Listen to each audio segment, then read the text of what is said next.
I hope you've all got there are printed copies of the agendas available for you. I hope that everyone's got sight of that as well as on their laptops. So just to terms of the timetable, we'll seek to have a break about 11:20 or so. There's a lot of business to transact. It's a necessarily long meeting. I assure you, the company secretary and I and the chief executive work really hard to keep the agendas appropriate, but there's such a lot of business to transact currently, given where we are in the development cycle, that this is necessary papers that you have before you. So please can I have your help in keeping the meeting moving, but also at the same time not stifling discussion and particularly debate. And just to remind colleagues, we are a unitary board. We all sit around this table as equals. And we are allowed to ask questions of each other, be it executive to executive, or NED to NED, or NED to executive, and vice versa. So it's meant to be a discussion. It's meant to be it's a meeting. We're in public, and we have some members of the public online as well as our staff. So it's important we have an appropriately open discussion regarding the business in hand today. Now, first of all, I've got the pleasant duty of just making a few welcomes to people attending their first board meeting in their current position. So, first of all, to Simon, as our new chief executive. So, welcome, Simon, our permanent chief executive. So, thank you for the start you've made, and we're really looking forward to continuing working with you over the coming years. And so, you've been a very welcome addition to the team. Secondly, although it's not Margaret's first meeting, Margaret DL is here as our interim director of quality and nursing, and we're absolutely delighted you're in post, Margaret. So thank you. Welcome to formally into this forum, and also Charles Porter as our interim director of finance. And again, Charles, very experienced director of finance, who we've benefited from his experience over the last couple of months, and most grateful until the permanent replacement Saba takes up post in July. So thank you indeed for your help, Charles, over the last few months. We've got apologies from Liz Sharp and Howard Goodborn. Are there any others? No apologies. We need to Liz, thank you. Any declarations of interest at all, pecuniary or other, in the matters on the agenda? So we're all appropriately briefed. We've got the minutes of the previous meeting on the 6th of April. Are you all happy they're a true and accurate record? Any amendments at all? Okay, thank you for that. And in terms of the action log, I should hand over to Peter. Yeah, Chairman, so hopefully it should be self-explanatory. So a number of actions are closed, most of which are reflected in the board explanation report from the agenda today. So nothing specific to pick up. The other open actions are for future meetings. But just to remind colleagues, you know, in the paperwork, obviously you've got the performance report and the revised insurance framework, which are key source documents to feed into discussion. So we're not going to go into a page-turning exercise of those two documents, but they are there to guide the board and make sure that we ask appropriate questions and comment appropriately on the business in hand, and make sure that we do complete the assurance cycle. So if we can move on to the to my report, which hopefully is setting the scene and context for the meeting. And as I've said, the insurance framework is in a slightly different form. This is a different format, revised format for this meeting. So ask colleagues to bear that in mind and ensure that, and hopefully we'd welcome feedback from you about if there's been an appropriate amendment to the assurance framework. You can also see that we've been, in the spirit of how we want the organisation to run, by taking feedback, the board effectiveness review. You'll see listed in the report comments that have been made about the effectiveness of the board and the action that we've taken. So I hope colleagues are all on board with that, and we have been very, Peter particularly has been very assiduous in ensuring that we pick up all the actions that we set for ourselves. That's important to set the organisation, because we're setting the tone for the organisation. We're saying to the organisation we're prepared to take feedback, listen, take feedback, and that's what we want through the organisation, particularly when it comes to annual appraisals and feedback on people's performance. So as a board, we're doing that, but collectively and individually. So that's an important setting the scene. We've also got a paper on people and culture where we set out our people and culture plan. And again, that's probably the key issue for CCAM. Performance-wise, we always acquit ourselves as well as we can in a very challenged NHS. But our biggest challenge is ourselves and the way we organise ourselves and our people and culture challenges. And there's a very clear plan within the paper for us to discuss later. And also we got feedback as well, and we've had meetings with our council, joint meeting with our council of governors on the 27th of April, again to ensure that our COG, who appoint the council of governors who represent the membership, who appoint the non-executive directors, myself and the non-executives, we've engaged with an initial discussion with them to start a strategy review for CCAM, which feels appropriate given our current strategy is now at least 3 years old, and the NHS continues to move into a period of significant change and challenge. With an election coming in 18 months, it's a time of great discussion in the country regarding the NHS and its future. So it seems appropriate as well that we engage in that discussion as a board and ensure the whole organisation is engaged in that discussion, as well as our wide range of partners. And it's detailed in the papers is the process we intend to undertake to ensure we do engage that review in partnership with everyone has got a part to play. We've also mentioned in the report, not just some leadership visits that I've made, but I'd just say my non-executive colleagues I know as well as executives have been very active in getting out and about and talking and listening to our staff and the various issues. And I've detailed some feedback I received in Brighton. And I was also in talking to staff in Paddock Wood last week. And whilst there's some comments there's no surprises in what they've said. And I know the board are taking action on issues such as staff development and leadership training and strategy, where our staff are also saying, look, what do we stand for? Where are we going to as an organisation in this time of change? That's the consistent message that we're getting. I think we've picked that up in our actions, but I'll ask colleagues to bear that in mind. I have to say that whenever you go out and you speak to our staff, and I don't wish to patronise anybody, the professionalism of our people, be it an EOC or I talk to days on it every day I'm in here, people in the 111 centre, and also the people in our frontline services, I have to say everyone is prepared to engage in a conversation. They clearly represent this organisation with some dignity and professionalism, and gives me confidence that when they're meeting patients, we're putting our best foot forward. So it really sort of energises me to say we've got to do better as well as a board to make sure we're supporting our people to do what they can. So it really is important. I'll just finish off in terms of, obviously part of my role is meeting external colleagues, and I routine meetings with some of the Prime Minister there, routine meetings with my ICB chair colleagues around the South East, and they would still remain very supportive to CCAM and what we're seeking to do.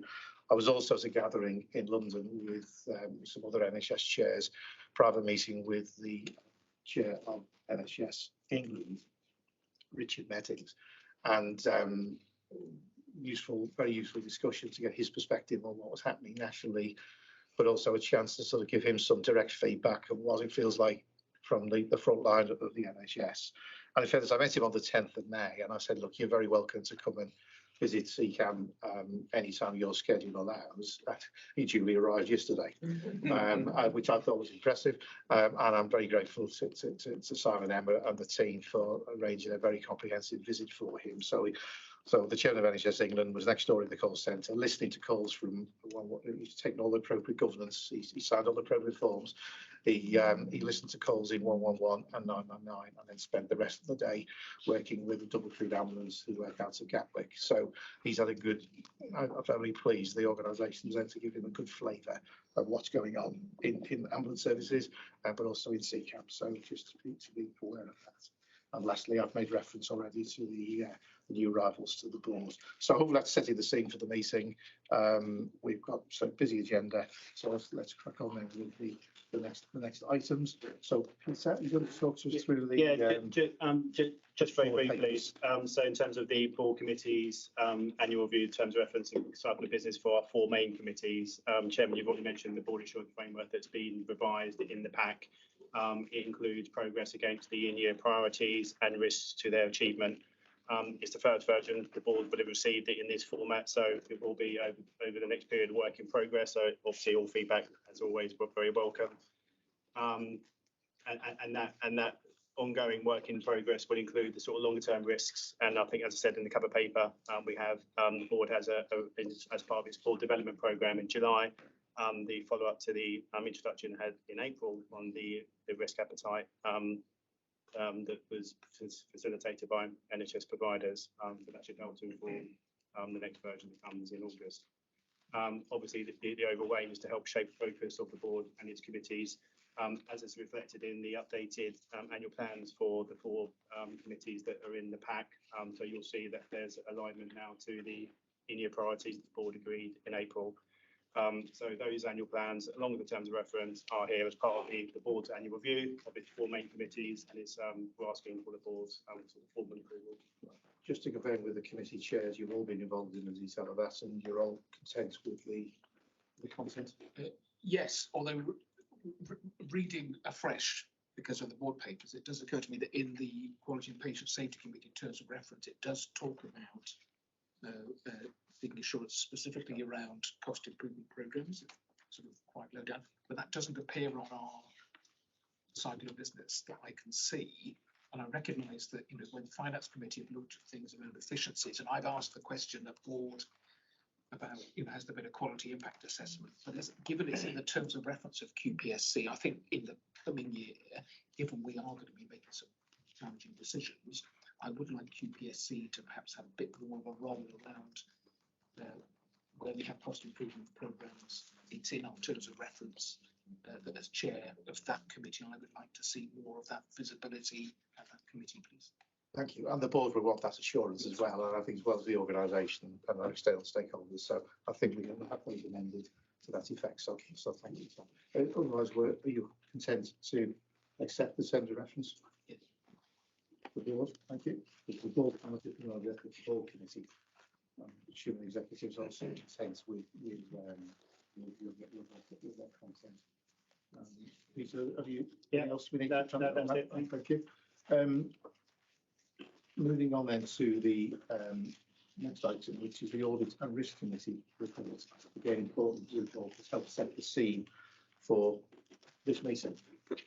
Yeah, Chair, just a few points for members of the public and members of CCAM listening. So this audit committee is particularly important in our cycle of business because it's the audit committee where we consider the annual report and accounts. The annual report and accounts is a particularly important accountability document to the wider public because it demonstrates how the board has discharged its responsibility for sound financial management within CCAM, but also the delivery of quality patient care. Happy to report that we received a good set of financial statements. The financial statements are in broad accordance with what has been reported to the board over the last couple of months in terms of our end-year financial position. The accounts are still subject to final external audit, and we will meet again on the 15th of June to formally approve the accounts on behalf of the board once we have the audit opinion. We were advised by KPMG at this point in time that there were no major issues that I would want to bring to the board's attention. People may be aware that the audit opinion is primarily, is first and foremost on financial performance, but the external auditors are also required to give a judgment on value for money. And that work is still underway. It will be influenced, I suspect, by the opinion of the CQC, particularly around leadership, which was one of the criticisms that CQC had of us. But we wait to find what external audit conclude in that particular area. My final point, Chair, I'd make is that the annual report includes the governance statement. The governance statement is a statement that demonstrates to the wider public and other stakeholders the way in which CCAM has managed its resources over the last 12 months and the extent to which there is in place an appropriate control environment. That assurance that has been operating effectively comes from the work of internal audit as well as the work of the committees of the board. Now, internal audit provide an annual assurance statement. Normally, they can choose one of 4 gradings. The first 2 are positive, and CCAM has been very much in that space for the last couple of years. The bottom 2 gradings suggest that there is more work to be done to maintain a resilient control environment. And internal audit advised us that CCAM would be below the line, but in the upper quadrant. So we're not at the bottom, but we do have some things to do to maintain our overall financial control within the organisation. I am pleased to report to the board that action is underway to remedy the weaknesses that were raised by internal audit. This is mainly in the area of procurement, around policy, and making sure that our is fully embedded within the organisation. I was very pleased to have the response from the Chief Executive about how the Executive will be taking this very seriously going forward. My final observation, I am used to in organisations where the Executive take internal audit reports very seriously. They act on the recommendations. I think there is some way to go within CCAM to the extent to which the Executive own those reports and act upon them. But again, I was very pleased to hear the assurance from the new Chief Executive that this will be an issue that the Executive team will be addressing over the next 12 months. So, Chair, fairly good position. We've got work to do, but we've got a good set of financial accounts, and we will meet our statutory deadline to submit those to the department and NHS England. Yeah, and more importantly, we're conducting the business in an open way, and you're making sure the board is fully aware of all these issues. So there's no room for complacency, but also they need to know there's work. There's certainly work behind to improve the situation. So, colleagues, any other comments on questions on Michael's report? Please, Simon. Thanks, Chair. So just to acknowledge the points that have been made on behalf of the exec. In respect to policies, there are 125 policies that we have in the organisation, 44 of which are currently overdue or need revision. So we will come back in the July Audit Committee cycle and give a plan for how we intend to address those. There's a variety of issues that we'll need to consider. Do we have too many policies? Clearly, I think that's an opportunity for us to look more rationally at the policy structure. The salience of the policies to make sure that we are prioritising those that need the most urgent attention. And clearly, this is an important issue in our relationship with our staff side, who rightly expect us to have up-to-date policies that we then adhere to. On internal audit, I'd just like to say, I think I've had a positive response from the internal audit team. I think there's an opportunity for us as a board to look particularly at our strategic objectives and how the audit programme that they propose is aligned to those. We have already acknowledged that probably one of the key challenges is developing and changing the culture. At the moment, I'd simply make the observation that the audit programme is quite technocratic in its focus. That's necessary and to be welcomed, but I think there's an opportunity for us to think more broadly across the committee structure about how does audit serve the strategic objectives of the organisation. Thanks. Thank you. Colleagues, happy to know comments, and we agree there's a busy year ahead, but of course feel confident we've got eyes on the challenge really, and make the place appropriately bureaucracy when it's appropriate, but also make sure that we tackle the appropriate bureaucracy and not stifle initiative in the organisation by our plethora of policies. So thank you, Simon. Shall we move on then to the next item, which is the Chief Executive report? Over to you. Hello, well, this is my first report. I've got probably 3 things to say. First is Thanks for the welcome. It is really good to be here. And the first thing I'd want to say is everybody would acknowledge, I think, that the organisation has its challenges, but the thing that I have been struck by is both the progress that has been made in meeting those challenges, but also the fantastic staff that the organisation has got. I have been religiously and relentlessly traversing the southeast, finding places I never thought existed over the last year, and going to some of them. And wherever I've gone, I've been welcomed by our staff, but also I have seen fantastic care. And I think it's worth noting that despite the issues that the organisation faces, the CQC have always been confident in the quality of the care that's provided. And having seen some of that for myself now firsthand, it, like you, David, has inspired me to want us to be the best we can be to support them in all their endeavours. Lots to do in that space. The second, I think, to say is that obviously I'm in that process of going around listening, but I would expect to come back to the board, having done my kind of listening and reflecting in July with a set of priorities that I think are really important for me to focus on. I think it's important that I'm transparent about those priorities, that our staff, our wider public are all clear about the issues that I will be putting my personal focus on over the year ahead. So I would expect to be able to report to you on those in due course at the July meeting. And then finally, just purely on a matter of necessary business, to say that the organisation has now completed the business planning cycle, and that's a requirement of every NHS organisation as part of its annual planning with the wider NHS.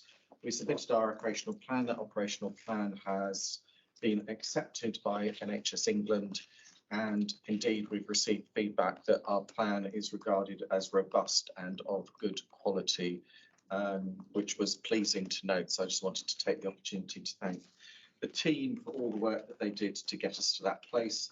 That's not to say, and we will no doubt pick that up during the course of the discussion, that the context that the organisation finds itself, and indeed the wider NHS, is not without its challenges this year. That clearly is the case, but it's good to get the stamp of approval that our plan passed muster and was, and we have moved now into the implementation of it. Other than that, I will take the report as read, but happy to take any questions. Thank you. It's a wide-ranging report, and mentioned the coronation through our new centre at Medway and other things. So, any questions from the board? Master Clarity, the Director report. Thank you, Chair. Simon and Jesse, again, welcome. And it's just as what I was just looking at on the national issues. And one of the things is these the NHS Assembly and celebrations for 75th. What are you looking forward to in that space? And also, is there space for the Windrush generation celebrations there, given the impact they've had on the NHS?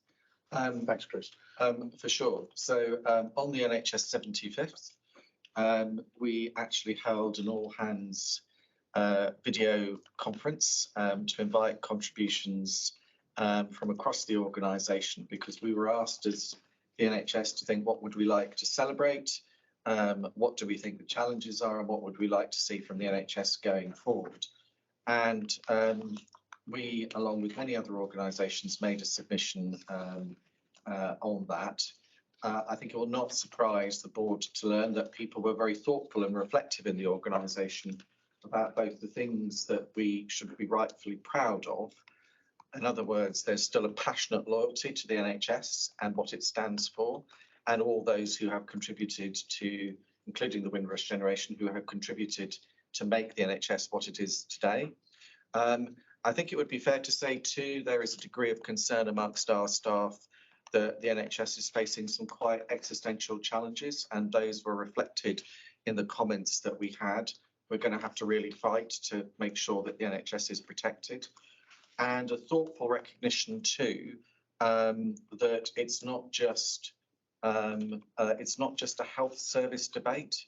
We need to really be focused now on how our colleagues in social care are managing, because much of what we pick up as an ambulance service, and indeed the NHS more widely, reflects the travails that are currently in play in social care. And so we are, so it was a really good debate, and I was grateful for colleagues for their contribution. In terms of celebration, we are to be represented at the service that is due to take place in July. We've been invited to send volunteers and others along to that service to reflect and recall the contribution of all those who have made the NHS what it is today. But I think the theme is obviously including in terms of our feedback, but also just say to Janine and the communication team, I circulated the video of Simon's meeting with staff, and I would say I would commend people to watch, listen to some really good comments from our staff in that. It's quite a valuable source of feedback, and I hope that's a medium you'll try again in terms of the open house on Teams. Not the easiest medium to do that, but actually I thought it worked very well. So encourage people to listen to that. Right, thank you. Any other comments? The questions, Chief Executive? Okay, they're giving you an easy ride to your first meeting, Simon. So yeah, enjoy the moments. It may change. So, welcome. Appreciate that. Yeah, well, remember that. Yeah, you're welcome to see CCAP anyway. So glad you're here. Right, let's move on to the next item, which is important part of the meeting regarding our keeping patients safe. And I think Rachel, as our medical director, you're going to introduce the board story. Thank you. So it's a real privilege to introduce this board story today. And I think we have to recognise we are in an incredibly lucky position as a trust to have a consultant midwife. Very few ambulance services have one. Dawn Kerslake, who is our consultant midwife, is actually influencing national policy change within the ambulance service, as well as developing and working with our people to ensure that we're delivering outstanding maternity care locally. This story specifically focuses on the work that Dawn is doing. It includes one of our colleagues who actually gave birth and needed CCAM within her delivery. And Dawn also starts to highlight some of the steps that we're taking as a trust to tackle health inequalities in maternity, particularly in ethnic minority groups. Thank you. And it's also appropriate given the spotlight on maternity service, women's services generally in the NHS. So I think it is very timely to take this report. So thank you. Why on earth would you call an ambulance to have a baby? Well, part of that is that women get caught short. So your first baby takes quite a long time, and your second and subsequent babies are infinitely quicker.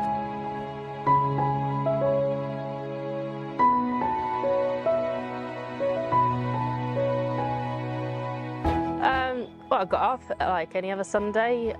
Sort of throughout the day I was having contractions, but they were very irregular, sort of 30-40 minutes. It got to just after 7 o'clock and I was struggling to manage the pain, so I called the midwives to come out. However, due to a shortage of midwives, everyone had gone to the Conquest, and also Eastbourne maternity unit was shut. So we went with plan B, which was to go to Crowborough birthing unit, as that's where I'd given birth to my son. And then 5 minutes up the road, I told my husband to pull over because my waters are broken and the pain was unbearable and the contractions wouldn't stop.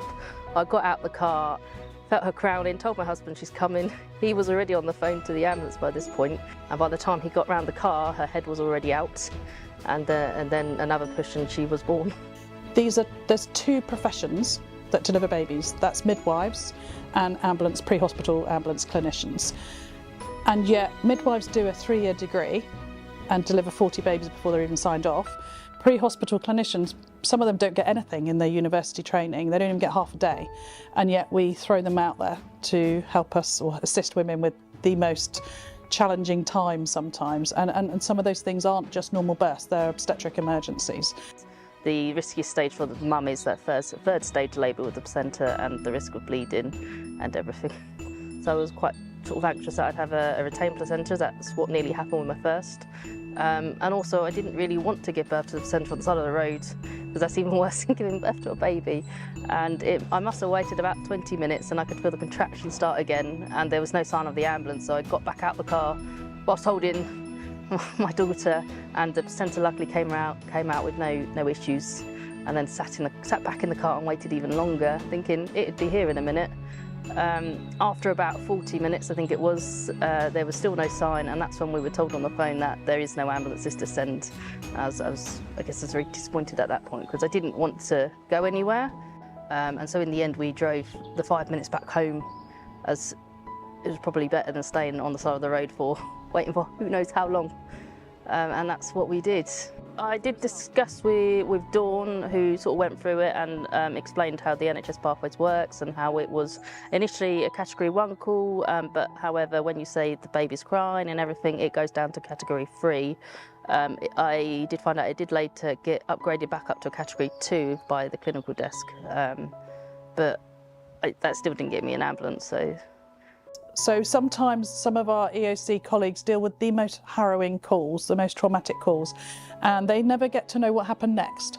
I'll either feed back to them about what happened next, and I'll explain, even if it was a bad outcome, that wasn't on them, that actually, sadly, that was always going to be a sad outcome for X, Y or Z reasons. I'll try to give them any pointers for next time. Some of the team leaders will ring me to say some of the EMAs are struggling after a job that they've perhaps had to listen to, and so I'll arrange to meet them and do a debrief on Teams. And then aside from that, it's the constant meetings with Pathways, so they do feed into me when they think the disposition was incorrect, and I try and change it, and then I try and let them know that I've changed it, so that they know that that's sort of cause and effect, and that it's had the desired outcome. It's harder in EOC, it is harder because I don't meet with those colleagues so often, but hopefully this year I'm going to be able to do some training for them as well, so that would be great. I can't change what's happened, there's something that can be done about that, but I wouldn't want it to happen to someone else.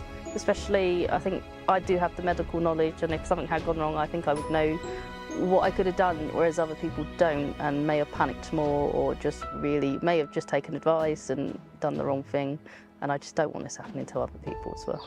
Embrace released a report in 2021 around inequalities and outcomes, and unfortunately from that report we learned that Black women are 4 times more likely to die in labour, and Asian women are twice as likely, and mixed ethnicity women are twice as likely to die in labour. And we're not ever so sure why, but we think it might be because we're not communicating effectively with this patient group.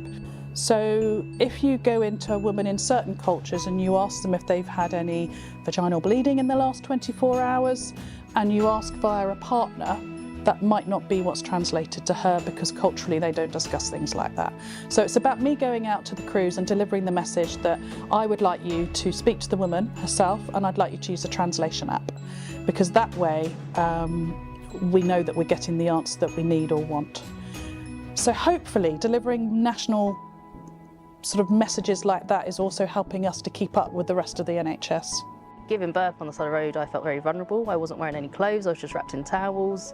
It was daylight, there was sort of strangers there that had stopped to try and help, which wasn't really very comfortable, but it didn't get much choice.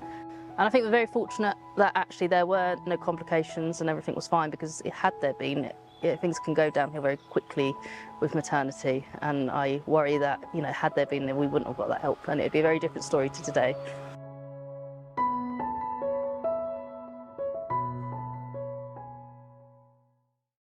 In spite of the video quality, I think we certainly got the message, and I'm just so pleased there was a positive outcome. So it was clearly a challenging situation for all concerned. So, Rachel, any further comments you wish to make?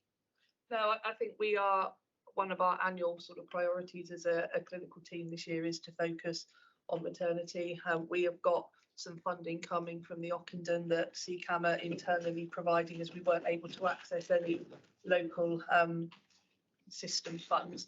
So all of that is contributing to us being able to do better for our people, to ultimately do better for our patients. I'm struck by a statistic with Dawn quotes something. I'm trying to especially remember, we deliver as many babies, our CCAM staff deliver as many babies as a small district general hospital. Over 2,000 a year? 2,500. And often will be in quite challenging circumstances. I credit the professionalism of our staff, but the point you make. So I think there's some points here as well. I mean, I know Dawn is very active nationally within the professional circles and within the Association of the Chief Executives, but Given what strikes me, and I'd be grateful for comments from others, given the pressure on maternity services generally, the South East is particularly challenged with a large number of quite medium-sized district hospitals that don't have the strength in depth possibly of a large teaching hospital. And we know there have been some issues in East Kent. I do think we owe it to our staff, but more importantly to women, and generally the safety of children going forward, that we keep this subject high up in the professional circles through ACE, and also in our conversations with ICBs, because we want the patient to have the the woman to have the best experience in these situations, and not every situation can be predicted, but we do need to make sure that through our various professional channels, I'm sure Rachel through your channels and Margaret and MF, that things we must keep this subject high on the agenda, I think, because it's really clear as a risk, isn't it? Yeah, it certainly is. And I think for context, so the amount of we do as an ambulance service may be equivalent to a small district general hospital. Actually, exposure to this by an individual clinician is going to be very, very low, which is why training is so important.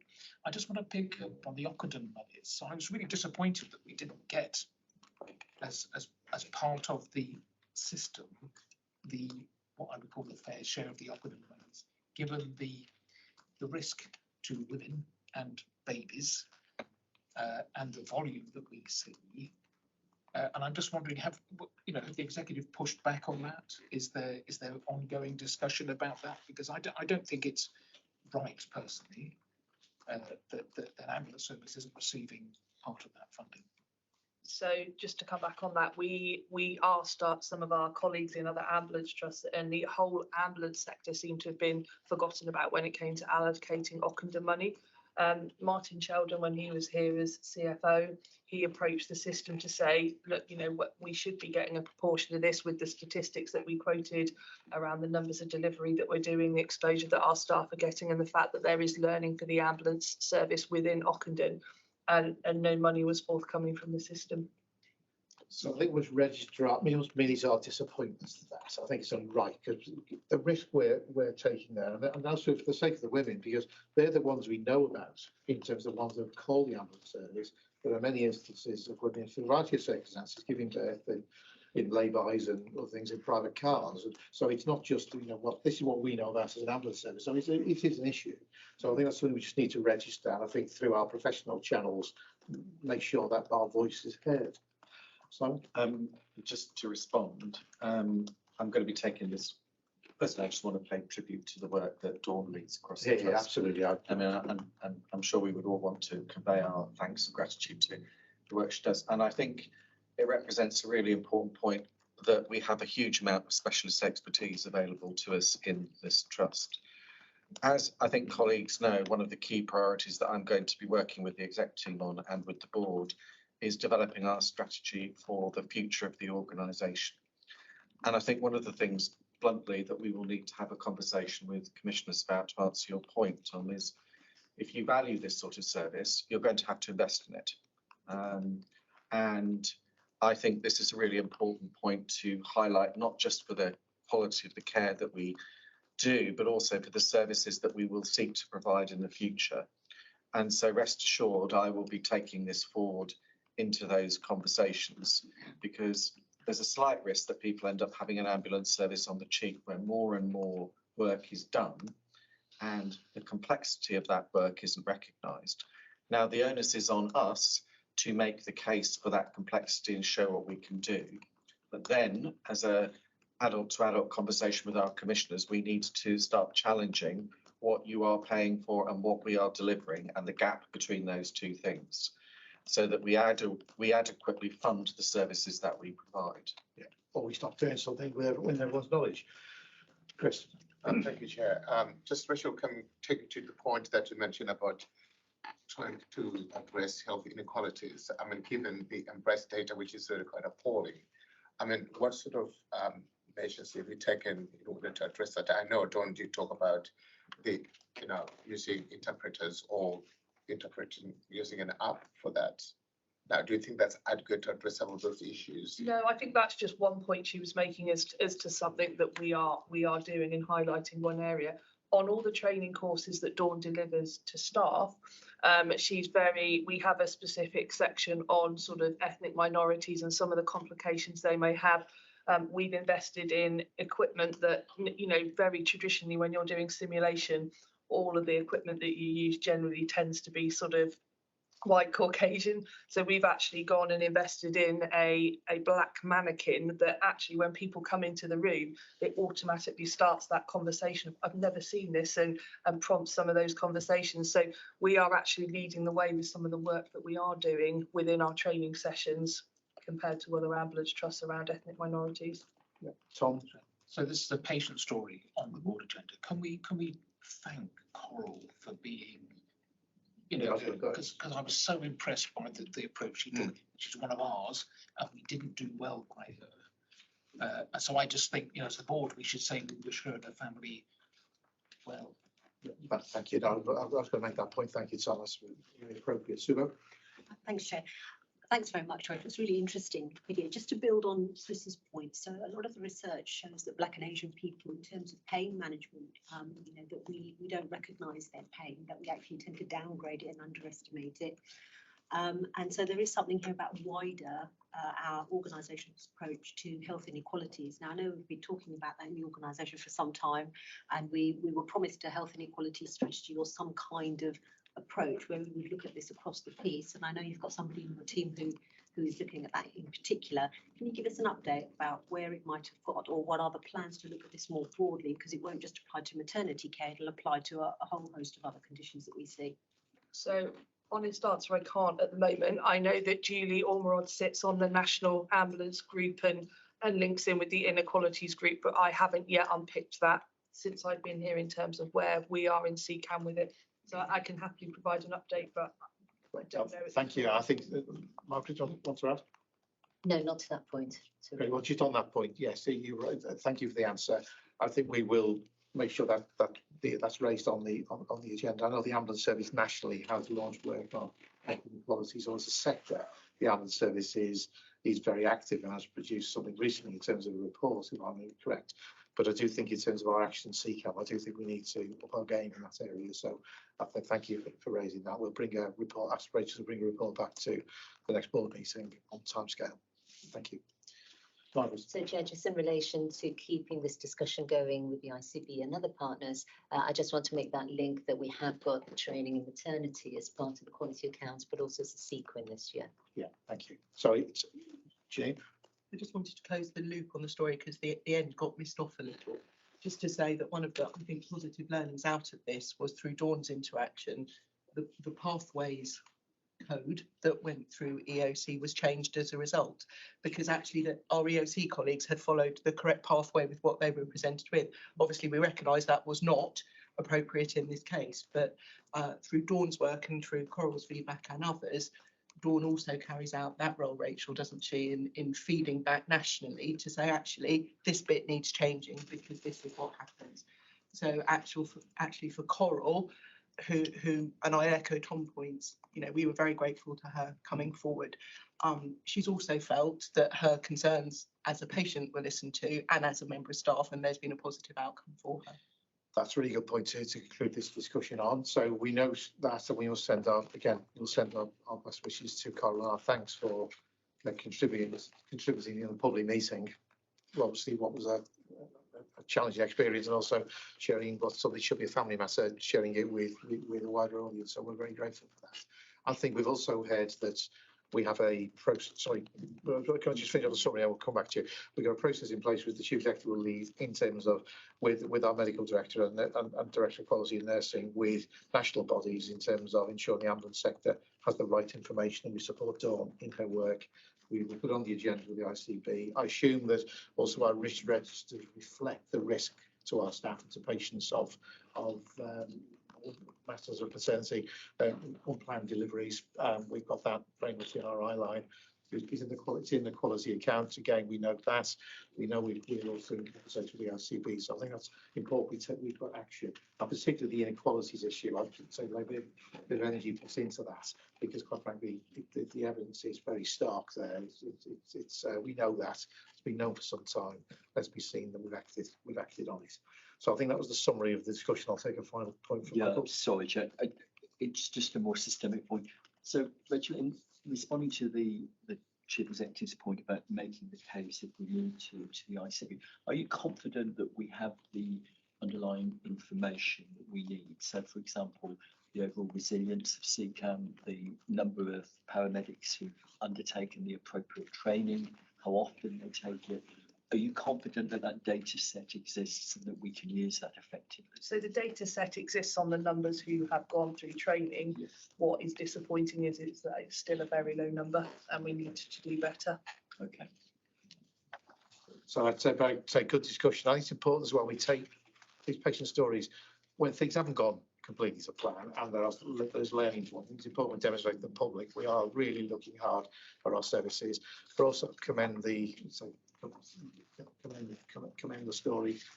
Unfortunately, there was a positive outcome after what must have been a very distressing experience. So we send our best wishes and for the future particularly. So let's move on to again other important matters, the quality assurance visits. Margaret, introduce this item. So I'm introducing the paper that we do on keeping patients safe, and within that I will talk about quality assurance framework and visits. And just to introduce it and also to link this to the strengthening of our way of delivering the messages to you in a way of assurance, this is a developing way of presenting keeping patients safe in the stack. This month is the first month we've had the BAF presented in the way it's been done with the quality priorities. And what I try to do for the quality paper then is align all our must-dos, should-dos, RSP factors, BAFs and risks through using the quality priorities as the headings. And they all do cross-reference. I hope the paper's quite self-explanatory, and I'll just pick up a couple of points from it really. So under our first quality priority of building an embedded quality improvement, we are on track from that. You'll see that we've assessed that as a green. The QI projects, both the keeping patients safe in the stack and the recruitment QI project, which has just commenced, both within plan and coming through with some very good data. And this month we start seeing the actions that are going to be coming from the keeping patients safe in the stack. Learning from patients, staff and partners, which are second quality priority, we've assessed that at Amber. The reason for that is in relation to our patient safety aspects in the PSEF plan, that's all within track. I'm really pleased to be able to say that we've managed to maintain our position regarding serious incidents and DATIX backlogs. We have no breach serious incidents now. This is the first time CCAM's been in this position from any time that can be recorded, and we have none coming downstream that will breach. So we're very pleased about that. PSEF, we now have the implementation lead in place. He's doing very good work at very quickly getting this up to the place we need to be ready to present our PSEF plan to the board in the autumn. And the only blip we have on the patient safety, which we'll see on the IQR, is our complaints response have come down this month from 95% last month on the IQR to 86%. We've got a QI intervention going in there just to understand why we weren't able to maintain a position that we built ourselves to, and we're fairly confident we'll get back up there. The challenge for us then will be embedding the processes and following that through. And it's the same with the risk management area. The processes, Michael alluded to the fact that we've had the internal auditors do it and they're happy with the governance of the processes. We're now at the stage of keeping going with the compliance to the policy with regards to reviewing the risks. And we have an intervention going in now where we're seeing each director on a one-to-one basis and really supporting them in the ability to write in a way that provides assurance, but also in the review cycle. And then the biggest challenge is embedding it through the organisation. This will take time as part of the cultural programme, but we plan to redo the audit in 6 months' time and would expect a shift in people's awareness and knowledge of the risk and why it's important to them to know about the risk management process. The third area then is around the oversight and mitigation. Oh, I've just covered all that. Actually, I've done both in one. So I've done number 3 as well. And we actually have assessed ourselves in our quality priority 3, which is how we work at all levels of the trust to ensure oversight patient safety as a green. This is where the quality assurance framework and the visits come in place. I explained to you, and I've added some slides there to remind you of the quality assurance framework. It starts with the monthly patient quality reviews that Emma is leading on. The dashboard for that is well developed now, and the plan is in June that 4 dispatch areas will be used as the pilots. So Emma, did you want to say anything about that? Yes, thank you. So it's taken a bit of time to get to the dashboard where we wanted to, but it was very important that we worked with the performance team, that there was a single source of this data. And the challenge has been coordinating it so we have a much more holistic view in line with the pillars. The 4 sites have been identified. Teams are really keen to see this because this is their opportunity to also talk about the really positive things they've been doing and the impact on that. So we met them this week. First will go live in June. As to test it, to see how it works through. That will give us much greater visibility on the positives, but also escalations and challenges and what they're doing about it. And I heard this week that the EOC dashboard is starting to be developed. So this is a ongoing piece for all parts of the service line. So really positive and welcomed by the team, because actually this gives them some empowerment to be able to tell their story. That's good to hear. Thank you. The next segment of the quality assurance framework then is moving to that more locality-based governance group and level of knowledge and oversight in patient safety. Now, PSERF is helping us shape that, and we're planning to move into the locality-based incident review groups over the next 3 months. So the plans for that are well underway, and that will be the precursor to then developing the quality governance groups. So pleased with the progress in that. Our quality assurance visits commenced. We did 1 visit in Banstead in April, which was our pilot visit, and then we've just completed another visit in Chertsey. They've been really, really well received by the operations teams. That was very, very important to us. One of the things I've learned with this organisation is there's a great deal of scepticism, and you know that T-shirt, we've been there before, is worn everywhere. So we're just getting on and doing things quietly and gently, but with them. So we co-design these visits. We are getting great input from various directorates to go and undertake the visits. We're beginning to have really meaningful conversations and set out action plans from the feedback for both the local units that they're evolving themselves, and they're identifying from the information that's been surfaced what they believe are the important things to take forward. But we're also developing action plans for our corporate services, things that we need to do to enable our staff to do their work and do their very best for themselves and the patients. So really good two-way engagement that will start informing then into the monthly reviews. So we're really pleased about that, and we're using those people that are coming back and saying, teams felt this was great, they felt listened to. We're saying to them, go and tell everybody that, so that we get a better landing in all places. The plan is set for the year, and we're opening the visits up now internally to other leaders to come and join us. There will be eventually, the external partners in the ICB are very keen to join. We will do that eventually, but they understand, they're very excited about a quality assurance framework, and they understand that we just need to get it going and running and informing our own quality assurance first before we start introducing external. There's an opportunity to involve our governors in those visits as well. Yeah, I think that would be well received, and they've got a lot of expertise in certain areas, so I think that would be also an opportunity. Thank you. I hadn't thought of I think we need another T-shirt to say we're listening and we're acting as well. So as well as the sceptical T-shirt, which everyone wears, that can be and that's a bit more it. positivity. Yes. So thank you for what you're doing, colleagues. Very comprehensive report from Margaret. Any questions? Comments? One more thing, Chair, before I finish. The only other thing I didn't write down was we have had no contact from the CQC in the past 2 months since the last board. other than our usual, are we okay, and contact that we have with them. Right, but I'm sure they're a permanent presence. We know they're there, and therefore, more importantly, though, it's what this board, the CQC adhere to the monitor, what this board achieves, and what the organisation achieves. So let's bear that in mind. But we'll make sure we obviously be respectful as well to contact the CQC. But we're doing this because it matters to us. Yeah. The CQC and monitoring what we do, not doing it. We're not doing what they tell us to do. So that's really important. We get a grip on this. So thank you for your leadership in this area. So Sibo. Thank you, Chair. Thank you, Margaret. It's a really comprehensive report. I had three kind of areas of questions, really. So the first was on your risk management side. And these are quite specific, but maybe it might require answers from a couple of other people as well. But there are a couple of risks I looked at. Risk 361 and risk 34 specifically. When I look at the IQR, my question is whether we are changing that risk too early. So, for example, risk 361 on HR capacity, except there's a business case going out to increase HR capacity, but there's an issue around HR capability as well. So, and if you look at the IQR, the grievance case length is running at 150 days versus a 93-day target. So by reducing that risk at the moment, we're not close to the target. So is that too early?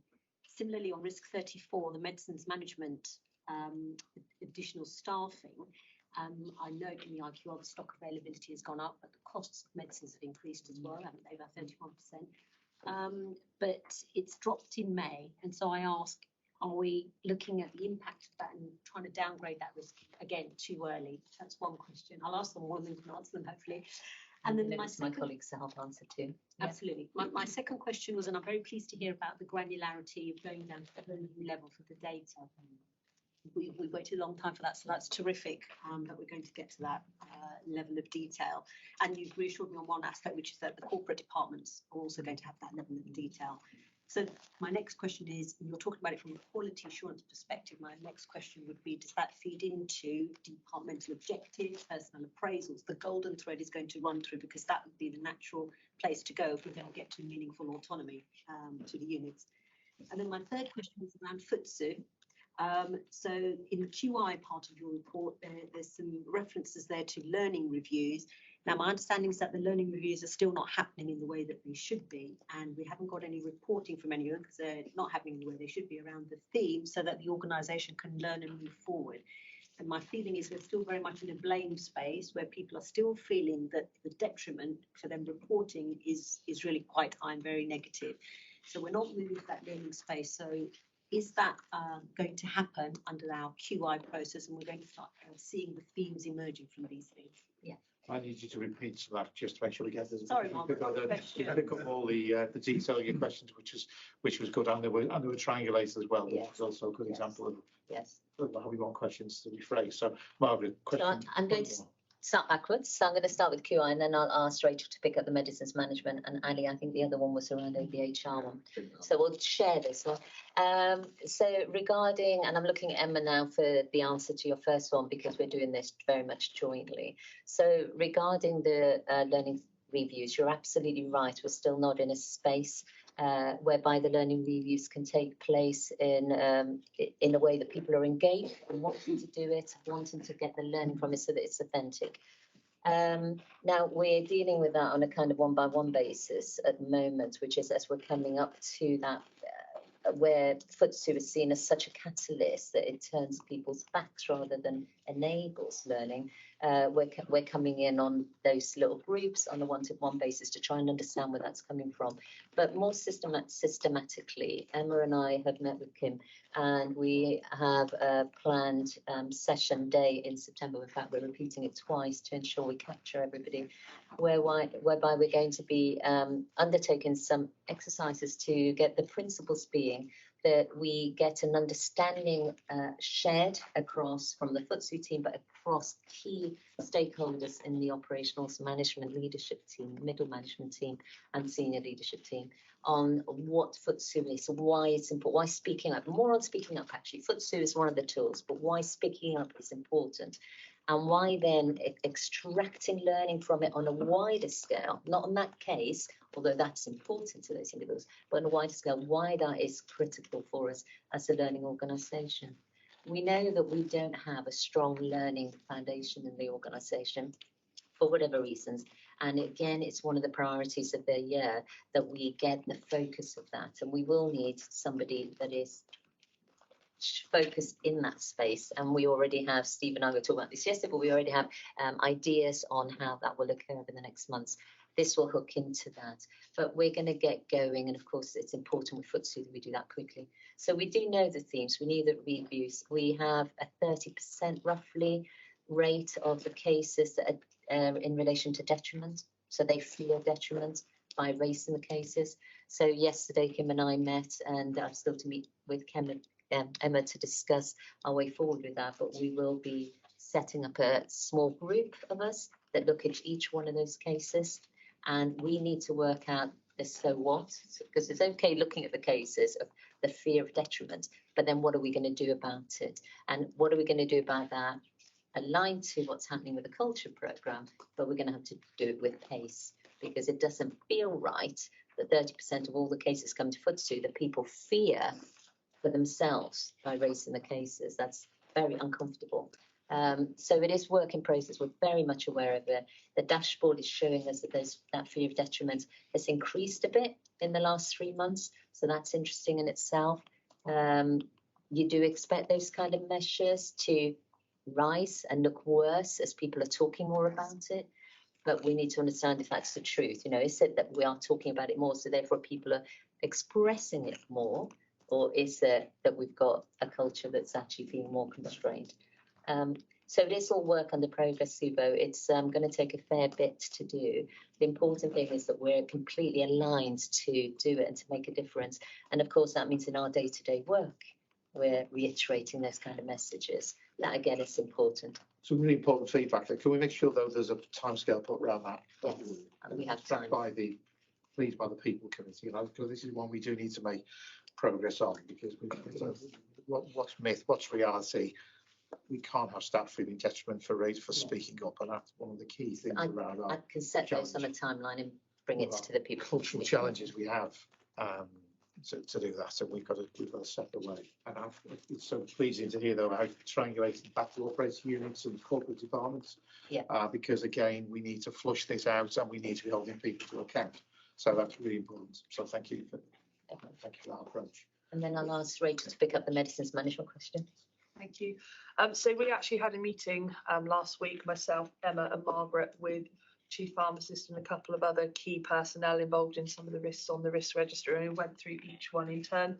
And we very much listened to Carol Ann's voice on where she felt the risk was within her own team and in her own unit.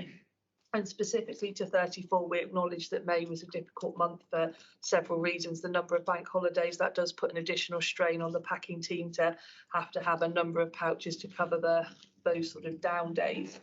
There's also been a level of sickness within the MDC, as well as 1 or 2 leavers. But on the flip side to that, which was why we were sort of assured that actually we could start to reduce the risk with a view to closing it down the line, was that we are getting a very supportive process from HR, from trying to rapidly onboard people into the MDC. And that the recruitment has been a positive step in being able to fill some of the gaps, along with the trust recognising its priority area. So shifting people on alternate duties into that area to maintain stock levels. So we think May is explainable, and that Carol Ann was comfortable as our Chief Pharmacist to start reducing the risk based on what she knows her fill is going to be. And the last one, I'll need to review it in Datex to see what the rationale was for that. I just tried to log in, and of course my password is expired. Of course it would do. So, but I see the point you're making, which is that actually yes. But all I can guess is that because the way the actually I'm not going to guess. I'm going to come back with a proper answer. I think actually because there are some parts of employee relations which are improving, there are other parts which are drifting. So we're not where we want them. So I'll come back with a proper answer. I think. Thank you. Simon, comments? Yes. 3 quick points, if I may, in response. So the first one, I would just like the board to think about the concept of embedding as we go forward. Margaret mentioned it in the report, but I think it is the key word. As a new chief exec coming in, am I confident that there is a lot of work going on to address some of the issues that the organisation faces? I absolutely am. But when we link this to the discussion that we're going to have later on today, and indeed the external views of us, the key word that comes up time and again is embedding.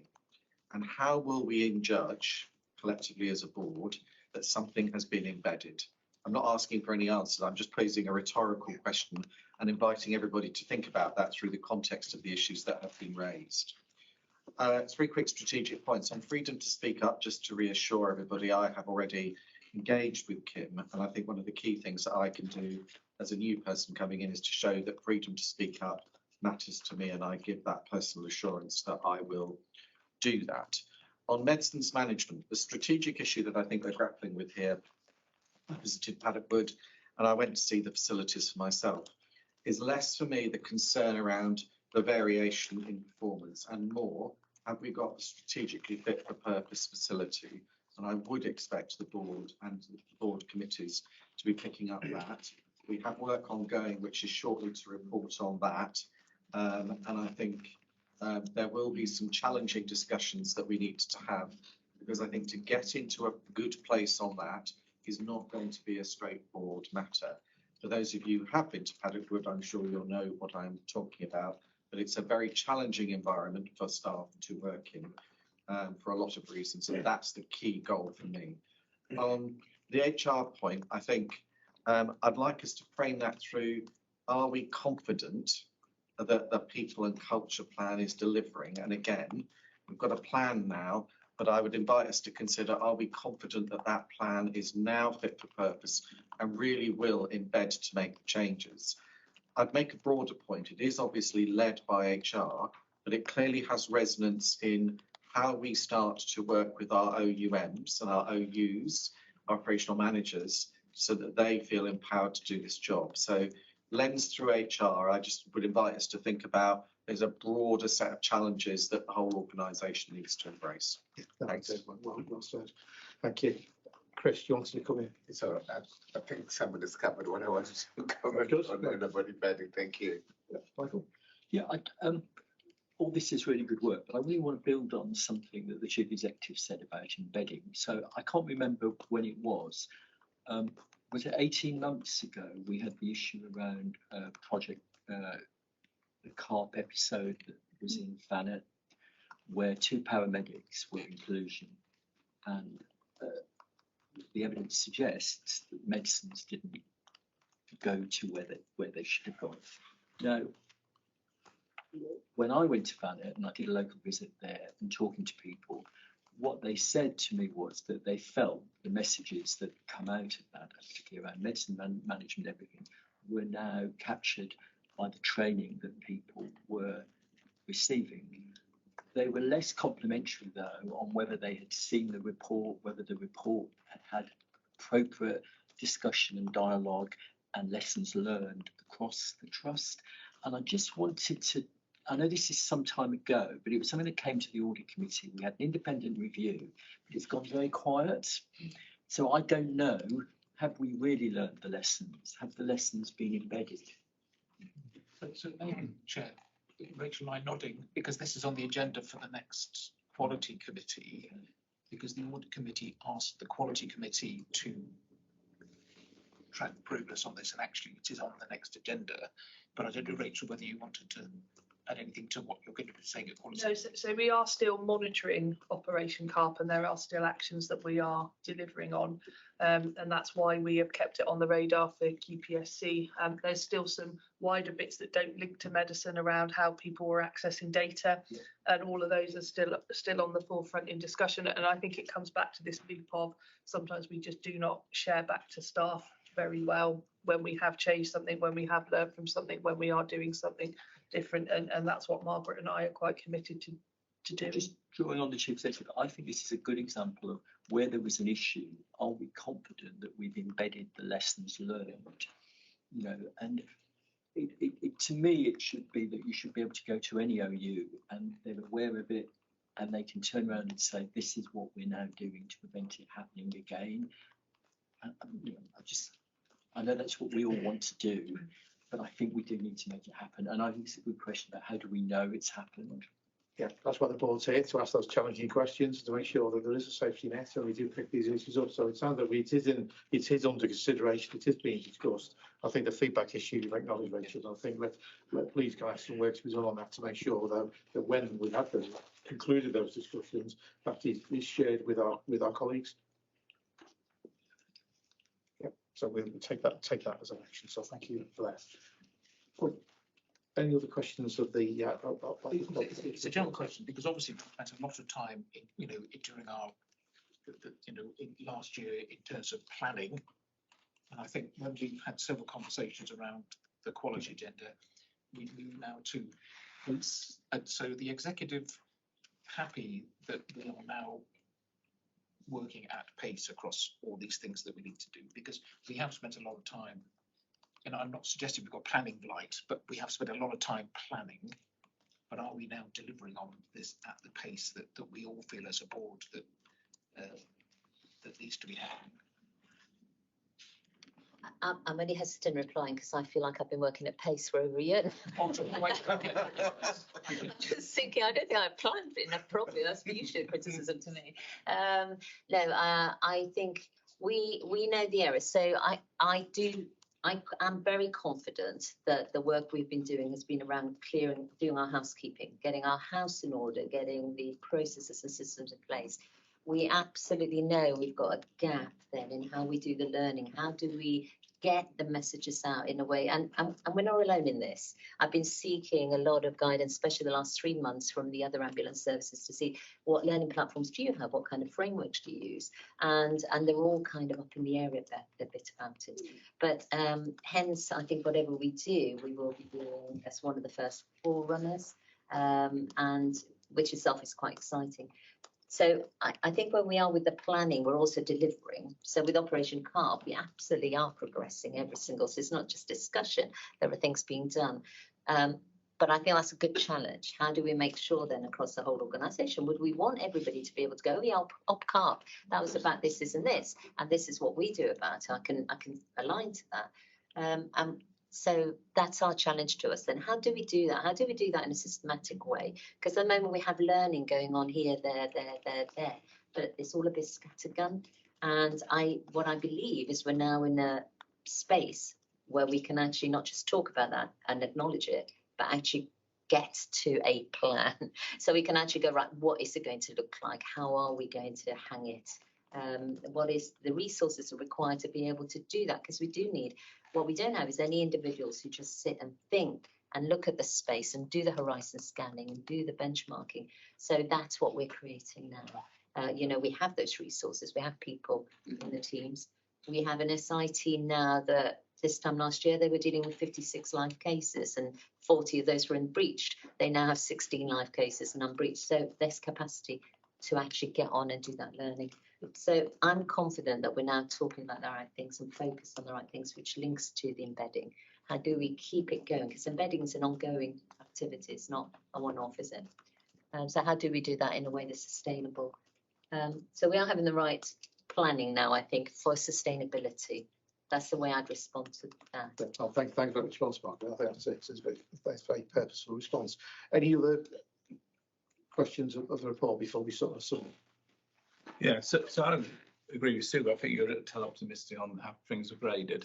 Could just look at an operational plan that's very challenging for many areas, and we're below our headcount. Yeah, so I just wonder what the governance arrangements were for keeping on top of these issues, so we can actually know we're making progress and we're aware of where there might be issues, etc. Because there's a lot of work, it's doing good stuff, but how do we keep it going and check we're on some kind of target? So I think we're moving on regarding the workforce and stuff. I was obviously just talking about quality governance, so I think we're moving on to that bit. I'm not sure how I'd want to respond to that. I'm not actually. Yeah, it's a common theme we get where there's an awful lot of good stuff happening. But it's how do we know we're following? For our risk management process, I mean, Sonia has a comment on PISA. We do have a process, do we not, though, to actually make sure all those risks are evaluated? Yeah, we do. I was just thinking about the question that came up in terms of how do we know that we are going to make progress? And what is the right pace? And I think, my observations thus far would be, and I am pushing this theme, we need to define absolutely clearly what we are trying to achieve. If anything, I think the organisation's probably got too many things on the go, would be my honest assessment of where we are. And potentially, that's been driven by some of the external pressures. And one of the things that I'm trying to encourage is a debate about, look, there's a lot of people around us who are telling us do this, do that, do the other. But what do we think are the absolute core essentials that need to be delivered this year? And I hope, and I was kind of indicating it earlier on about coming back when I talk next time round at the board about my priorities. I'm trying to work with the team to absolutely hone down on what we will deliver in each of the key areas. So when we come to the people committee, I report on the people development plan, the culture change that we want to see. I've been pushing a line to say, what can we really be held accountable for? What do we really want to make the difference around? So I'll maybe pick that up there. And one other thing, I think the organisation sometimes has maybe overpromised and not necessarily has had the resource to back it up.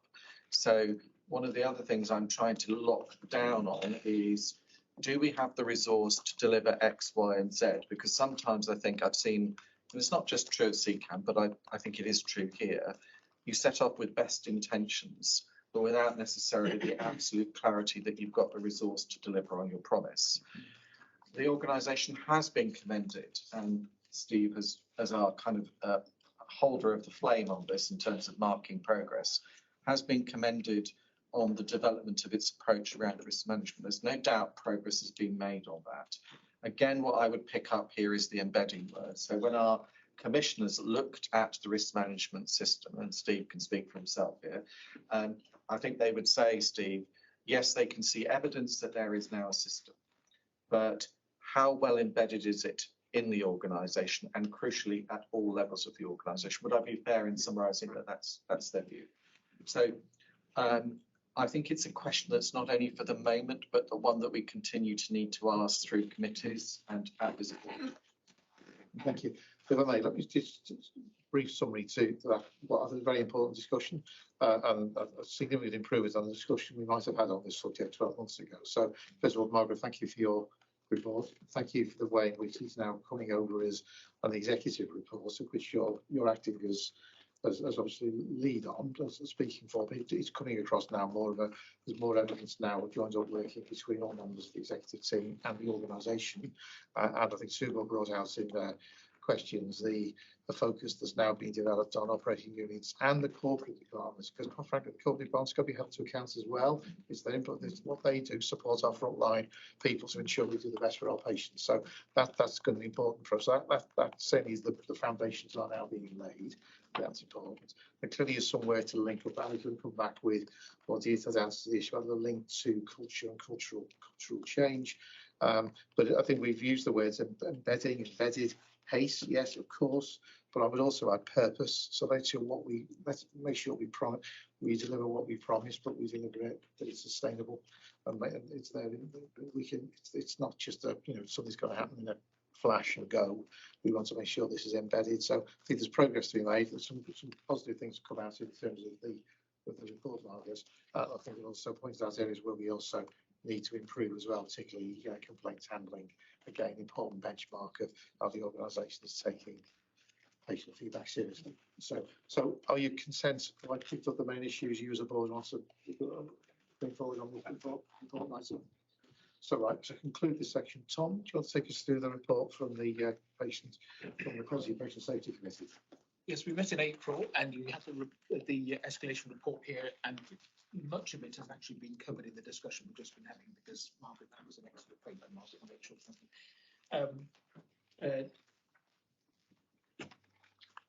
The things we didn't cover is thinking about public access to defibrillators.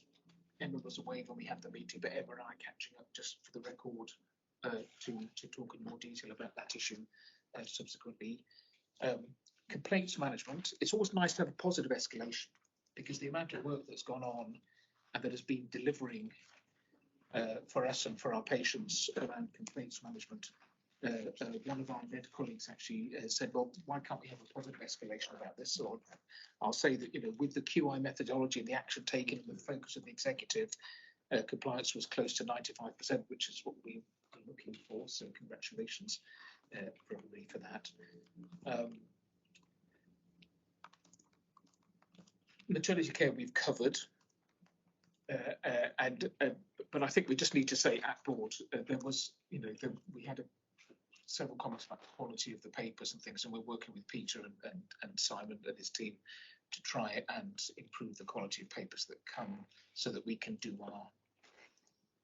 fulfill our role as a board committee appropriately. But otherwise, the rest of the discussion, actually, the rest of this escalation report has been updated by the report we've just had from Mark. Thank you. Yes, I should have brought out my summary. The quality improvements methodology and the work we're doing on the stack is it's really good to hear that. And that's all thanks back through you to Joe and the team who are doing that work. Because that's been a long time coming and it's really positive. Now that's something I hope we can sustain. Really important. So thank you for that. So colleagues, are we content to conclude that section? So we're more or less on time, so I think we can be allowed a short break. So can I suggest that we reconvene at 11:35? Right, let's move on now to the important part, another important part of the people and culture section. So we're going to take first of all the people and culture strategy and delivery plan. Ali, you're going to introduce the item. Thank you, Chair. I'll take the cover paper away, but I'll highlight a few points for them if that's okay. So the first one is that obviously the situation around industrial action has changed since we last met as a board.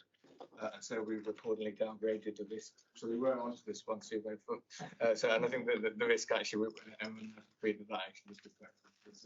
But just to say that obviously it is an ongoing situation nationally, and we are aware of that. So we may well come back and actually review that again in due time, depending on how June works out. I also wanted to say that there is a typo in here actually on the first bit, so it's probably me typing this. So the national pay arrangement, which is at the end of the risk overview section, that's June 23, it should be not June 24. So I'm sure there'll be some relief around the room and to people listening to the board today that actually we are paying this month, not next year. So it's my problem as well. That's a typo. So a few other things to highlight in here then. So in the workforce planning risk now, we've started a QI project to improve time to hire and onboarding, and that started last week. And an update is provided in the IQR from the initial meeting about that. The people and culture strategy I'll come on to in a second in the last part of the paper. Within retention, we've gone back and had a look because we've made a commitment ourselves to get to a point of not being an outlier in terms of sickness and retention rates compared to other ambulance trusts. So David and I have gone back and looked at the model ambulance data, and we can't see that we're an outlier on each of those. However, we do think there are some quality improvements can be made to the data itself. So I've raised this back particularly with my HRD community within ACE, just to say, has anyone else looked at this recently? Because we've had a look and we think there's some issues around quality of data that's going into it. So we're going to follow up on that and just see what's causing that. So, but on the data as submitted at the moment, we're not particularly an outlier on either of those two areas. I have flagged in here, there's one issue that's affected us from our system partners, which is that in terms of wellbeing referrals, the ICB had set up 3 wellbeing hubs across our patch. And this is actually, we've actually been using these hubs quite a lot as a trust, so several hundred referrals as a trust. I think some of you probably know about this as well, don't you? I'm sure it's been flagged with you. And that's now left us with a capacity gap because those hubs were set up during COVID time. They've been closed now because the ICPs don't see them as, if you like, as a system priority, but we were using them quite a lot as a trust. So I'm talking to Michael Pantlin, who's CPO at Sussex Surrey Heartlands about this. So I've picked up with him just to say this has had, I think it's had a disproportionate impact on us as a trust compared to others as far as I can see. So so that's affected our, if you like, our ability to respond quickly to wellbeing needs of our own staff. I've just highlighted the fact that we actually did get to the statutory mandatory training target at the end of March. So that actually is a good news story, but we've got more work to do with our appraisal work, and we reported this on the People Committee, which I'm sure Sue will pick up. So on to the culture and leadership section. So obviously the board agreed the new people and culture strategy in its April meeting, and the full version of that strategy is now attached. So I just want to say firstly thanks. I know a lot of people put a lot of work into this, but in the latest version, the glossy that's in the papers, I just want to advise some very late night typing that Steve's done to help in terms of the presentation of this. So if you want to put that thing, so as a result of, since we last met, the exec teams worked together to identify year one priorities, actions and KPIs, and those are set out. And I just think it's important that as a board, we're able to say these and actually understand them. And when we get asked about these on leadership visits or speaking to the rest of the organisation, that these are what the top priorities we've committed ourselves to. So not in any necessary priority order, but the first one is around what we're calling in shorthand housekeeping. So this is the areas that have been flagged within the staff survey year on year in terms of things that our people want us to look at. Effectively, our staff survey response action plan. That's one of the 3 areas we want to focus on as exec team. The second is the reducing time to hire and onboarding. So at the moment, we know that we've signed up to a target of 60 days for average time to hire. The project that started and is referred to both in Margaret's paper and in mine is critical to that, to actually make sure that that onboarding experience and time to hire is reduced to where it is. So it's over 100 days at the moment. There are 4 groups of staff that we recruit as a trust in terms of what, if you categorise them. So the bulk of it is our cohort recruitment, which is obviously the largest numbers. We have ad hoc recruitment, which is most people in corporate teams and other areas. And then we have our international cohorts and we have bank staff. So the time to hire onboarding project will seek to address each of those. And the last one is around executive team development and getting our new team up to speed collectively together, and increasing getting to maximum effectiveness as soon as possible, as well as developing all our managers. So we know that we've started first-line management, and there's within the plans, there are plans to develop middle level managers as well. And obviously, so those are the 3 top priorities we'll identify to commit ourselves to as a team and as a board and as a trust this year. So they're year one actions. And obviously, when you look at the things we've set out around continued focus on creating a safe place to work. So the continued focus on sexual safety at work, reducing the employee relations cases, improving our industrial relations environment, and addressing why people say they experience detriment when they're speaking up. So that's one area. And the other is getting the foundations right.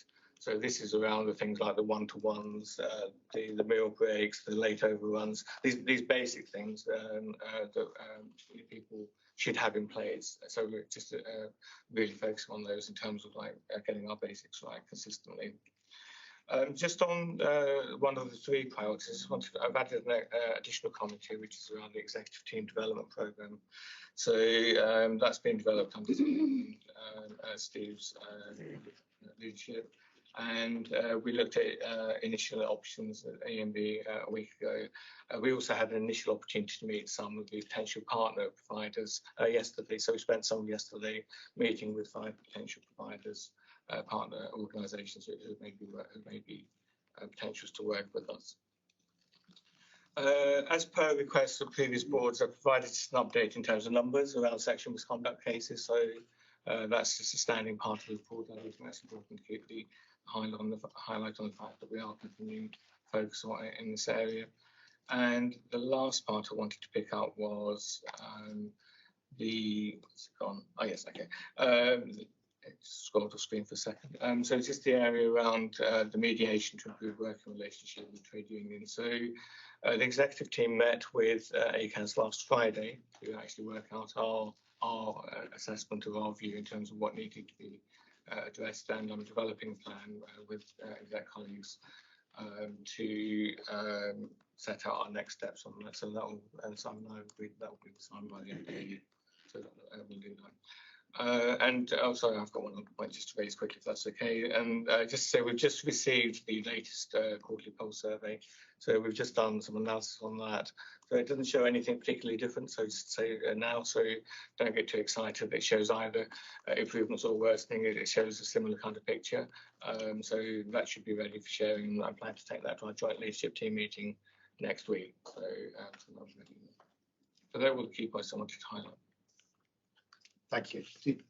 Not saying that, Ali. So I'm sure colleagues, Subo, is there anything you wanted to signal as well from the work from the People Committee? Not for the report now, but Clear Valley's report. Is there anything in terms of questions or comments you wanted to make first of all? Yeah, I do. Thank you, Ali, for that report. It's really helpful that you've linked the BAF risks and some of the elements of the IQR in the report. That's really helpful. I have a difficult question. It might be for all of the exec, maybe to think about. So it's not necessarily for you. So just picking up some themes. So the number of people failing probation in EOC, according to the IQR, is 25%. The appraisal completion rate is lower than the target, 62 versus 85. The sickness rate is higher than target, 6.8 versus 5. The retention is lower, attrition higher than our target. Our health and wellbeing referrals stabilised. Our sexual safety attendance is below what we would like it to be, which is 85%, which is statutory mandatory levels. And our FTSE concerns have increased.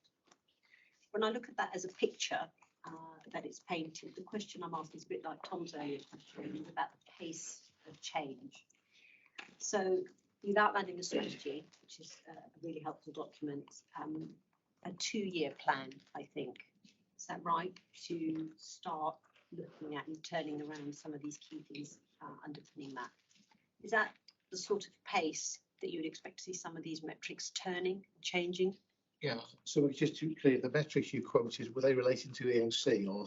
No, sorry, that's across the whole. Yeah, EOC was specifically that one on probation, but all the others of the whole organisation. Yeah, no, so the actions we've outlined are year 1 actions. So they're all for this financial year we've identified. So, and I think it's because when we went through it as a team, we actually spent a whole afternoon together, like working through, and there were lots and lots of different actions we identified on the first cut.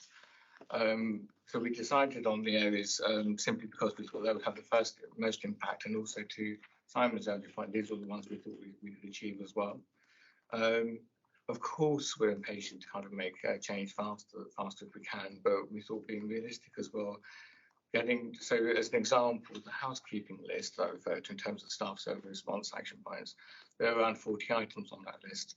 And we know that some of those are covered off elsewhere in the plan, so not to go into detail now, but some of those are covered off elsewhere.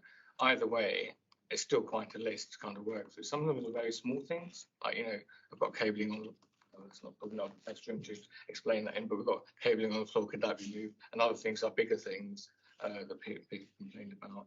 But I think there is impatience, I think, to go as fast as we can, but we also got realism, I think. So.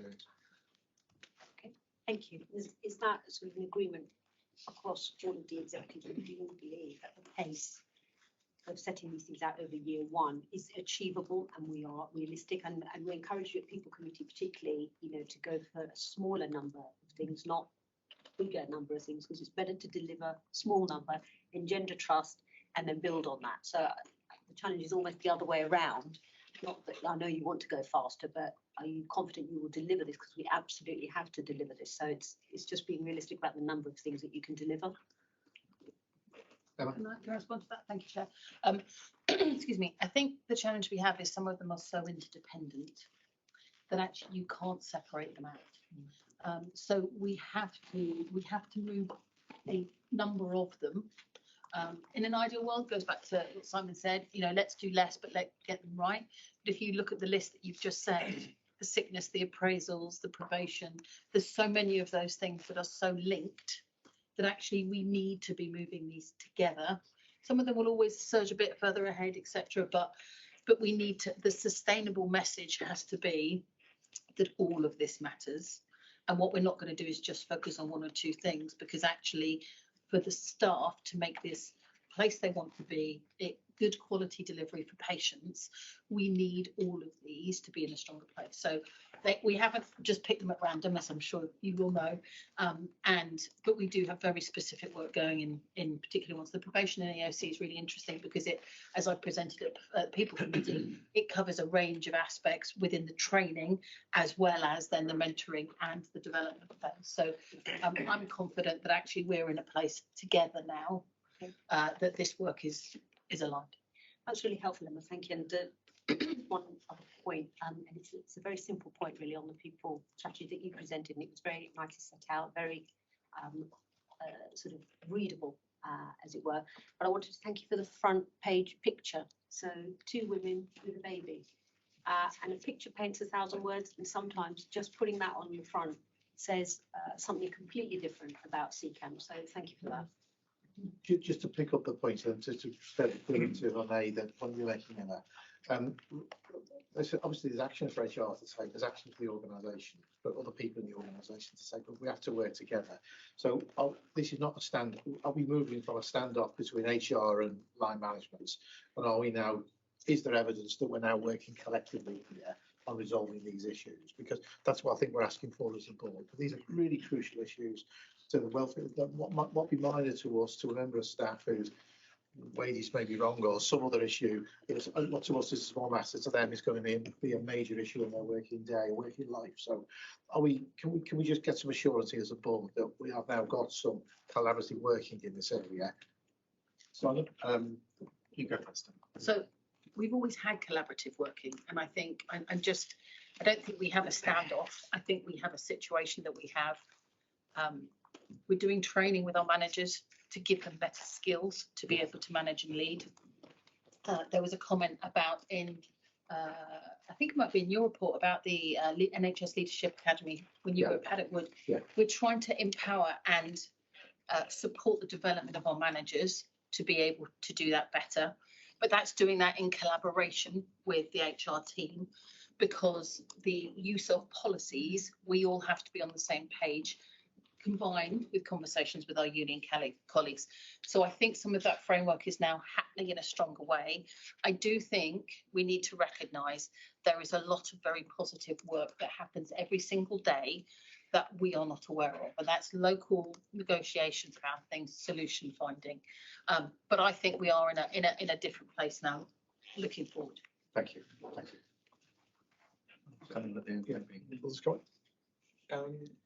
Yeah, no, I think that's right. I think we've put a lot of time and effort, I think, actually try and get as a top team ourselves together in the place whereby we see them as joint problems, not sort of one problem or the other. So, and I think sometimes the language doesn't help with this. So sometimes people issues have been described as HR issues, and I think that gets then labelled as a functional issue.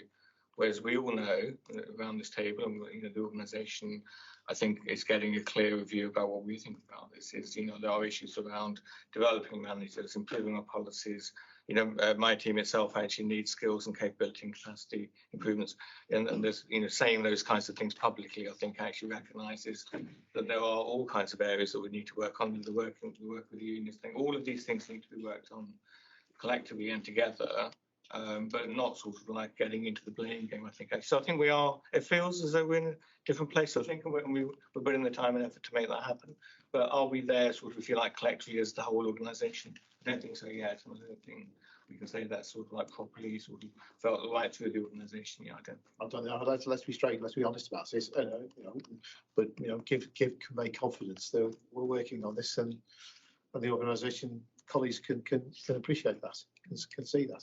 Any other comments on that? Tom, okay, so 2 things. One is I really like the plan, the brochure, and I wondered whether actually, in terms of trying to get the message across to our people, the things we're doing, something similar might come on the quality side. Wellbeing hubs. So the ICBs you mentioned, and you're quite right, I'll pick that up. So how much of a capacity gap are we faced with? Do we have warning that this is going to happen? So have we missed an opportunity to plan for that? No, so we had little warning is what I'd say. It was a matter of weeks. So because it was to do with the end of the financial year. So in terms of actual referrals, it's around 400 or 500 referrals a year. So I think what happened was it had been built into our BAU effectively in terms of that's our normal volume of wellbeing referrals.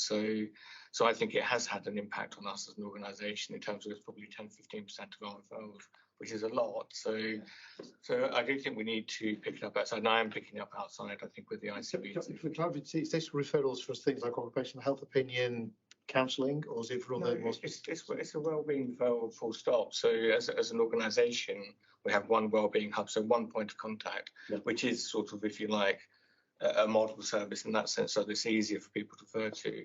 So it's undifferentiated sort of referrals when it goes into, and then the pathway from there is different, obviously, depending on what the individual member of staff needs. So, but I think it has an impact on us, and obviously we're now trying to recover from that, I think, as an organisation, because the obvious thing is it affects total treatment time, doesn't it? So when you've got less capacity. Yeah, no, I was disappointed to hear that, and I think we do need to make sure that's escalated.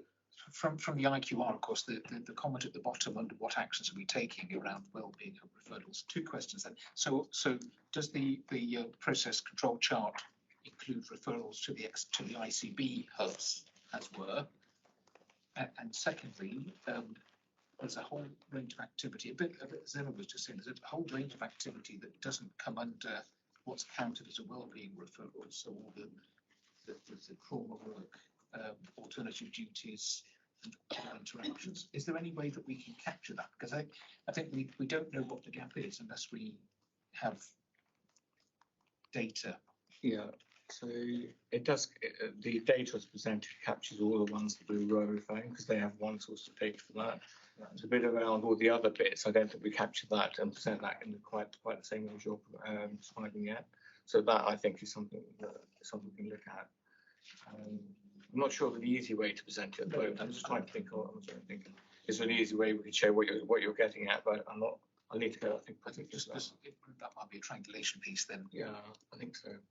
Because I think the measuring two slightly different things is what I'm thinking. So first reaction. So. But it's a fair challenge. We must try and be sensitive in our when we're reviewing this information to look at the whole person, the whole case here, because it clearly people are difficult to get access to services. There's time off work. There's their experience generally, the return to work experience. It is a significant item, isn't it? In terms of staff morale, staff welfare, that we do need to be seen to be taking an interest in.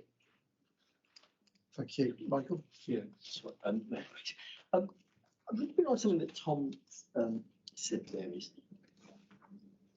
how good is the communication around this? Because there's a lot going on, but I'm not 100% convinced that the organisation knows all of this or recognises it. So it's the quality of the communication that is important in getting trust. And my experience of people is if you're honest with them and say, this is what we're trying to do, they will give you a bit of slack. But I don't get that feeling that we are communicating this effectively. And the other issue, so I want a bit of assurance around that. And the other point I'd say is, so as every year, like most organisations, the NHS does an annual survey. It asks people to spend quite a bit of time telling us about what they think about the organisation and what are their issues. Now, what I'm used to in most organisations is where somebody does a survey, you actually go back and you say, you told us this is what we're doing. And I can see in the strategy document that you're addressing many of the issues that are raised by the staff survey. But if we actually said to people in the organisation, this is what we're doing, it's going to take time. What is the quality of the conversation that we're having with our people? Sorry, Ali, I look at you and I don't just regard you. I can feel on my left that agent to get in as well. So I might throw to you first, just so, because we have done a lot actually out. But to your core point, just an initial comment, I think it could be better. And also, actually, our own thoughts at the moment. The strategy is very new, so we literally have only just developed it. So the communication and implementation of that strategy will require and I think I put it in the comment actually, that we need to really work hard to make sure that our people know what it is we're trying to do for their benefit and for the organisation and for patients' benefit as well. So that whole communication effort hasn't actually started on the strategy because the strategy's only just been agreed, hasn't it? And specifically in relation to the survey that people said to us, this is a real issue for us. This is what we're doing about it. Because it seems to me wrong to expect people to fill in a detailed survey and then you don't tell them what you're doing in response to it. I think we have done work on it. I think we've talked quite broadly about addressing the issues raised. I don't think what we have been able to do till we've had this and the plan is provide the specifics around that. And my experience, Michael, is that what people want is to know actually what we're going to be doing. They don't want to say we're going to be investing in leadership. We hear that in a general way. They want to hear the specifics about what that means in terms of this course or these cohort of staff, etc. When did they fill it? When did they? I just want to pursue this. When did they fill in the survey? So the survey was filled in last autumn. It was published. It was published. There's a lag in the publishing. So the results were published about end of February. Yeah, 3 months ago. We were very clear then that we were listening to that. This is the response to that, Michael. So there has been a gap. That's probably fair to say. We have said we have listened. We've said in lots of other forums, actually, we've listened to the concerns raised. What we haven't had and what I think people really want is the specific things we're going to be doing, which is, as Ali said, coming here. It's a long gap. And to be honest with you, my experience is that length of gap means that you lose people very quickly because it contributes to a feeling of lack of trust. I just made that comment, and this may be an issue more widespread for the NHS, but I think we'd all recognise the lag between when people complete it and when it's published is very unhelpful because you're almost on top of the next survey again. But by the time the results are published, my view is, as I said, as I'll repeat, what people want, and Margaret referenced the level of scepticism in the organisation. People want us to know actual things that are going to happen that are defined rather than promises and statements, for want of a better word. We do have the pulse survey, so I think the message, I know the People's Committee have picked up on the staff survey and action from it. I think is what I think let's take as a clear action. Clearly, there's work emerging in the people's strategies to respond to the staff survey and other things. Let's be now very clear on how we communicate that. You said, we did. Let's get a systematic way of feeding back to our staff. And even said, you said, look, we haven't fixed it yet, and we won't be able to fix it for another X months.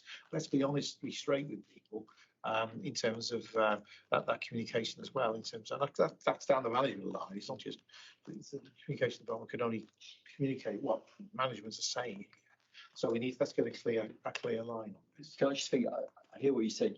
Not personally, I'm not assured about the communication. I think we're shooting ourselves in the foot here because what most people want is honesty, that you get the issue and that you're going to do something about it and actually say, I can't do it now, but I promise you this is when I'll fix it.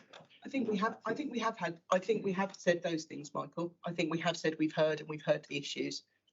I don't think what we've been able to share clearly enough is the detail. Happy to pick up. I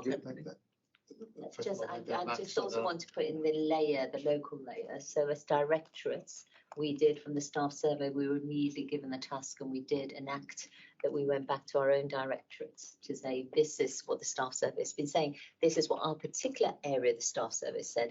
And interesting enough, from my own directorate, we didn't want to do any focused work with them. What they wanted to know is that there is a strategy coming, there is a plan coming, they will get involved. So there was a recognition, certainly, and mine's the smallest directorate, take that, but there was a recognition that what's actually required in CCAM are these kind of bigger foundation stones. So we do something within directorates, but there isn't a complete vacuum. So when the staff survey comes out, we do have a process whereby we go to our local areas and say, this is what we're talking about at the high levels. This is what we've heard. Have we got it right? Thank you. Max, I'll come back to your points. Max. Yeah, I think you said we did work if you have the currency of the data. But I think the way the complexity of how the NHS staff survey is managed means that there is a lag between completion and publication. There then inherently has to be a lag between publication, receipt of data, and formulation of plans. So at best, you are responding to data that's 2-3 months old, saying, we've heard you, and you're perhaps making promises that aren't fully based in direct action plans. You then develop the plans. Anna, you said we did 6 months down the line, as we now find ourselves it's too late. So what we have to focus now on is anchoring the people and culture strategy in all insights, not just staff survey, but the whole collective insights and data that we have to set that up for success.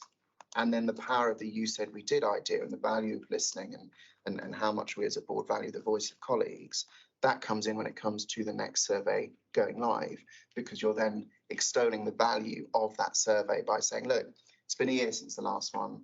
We published our strategy 6 months ago.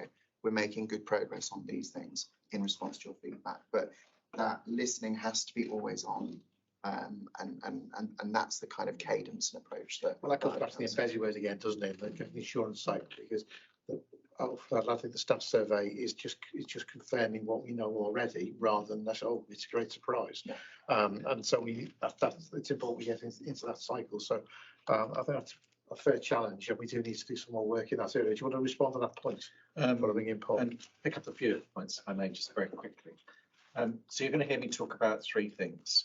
We fixed the housekeeping, we've developed as a team, we've got the basics right in terms of onboarding. So to be clear, I believe in kind of the inch wide, mile deep doctrine. And if we can't commit to those things and be credible around them, then we will not engender trust no matter how many surveys we do. And one thing I want to make clear is we need to carry on and stick to those things, even though other things may come and save us. Part of our discipline needs to be rejecting other things when they push and say, we believe in these things. One of the reasons why this strategy is before you today is that we are all making a commitment to stick with these things no matter what. And it's probably going to take more than 1 year, let's be honest. It's going back to the point that Max just made.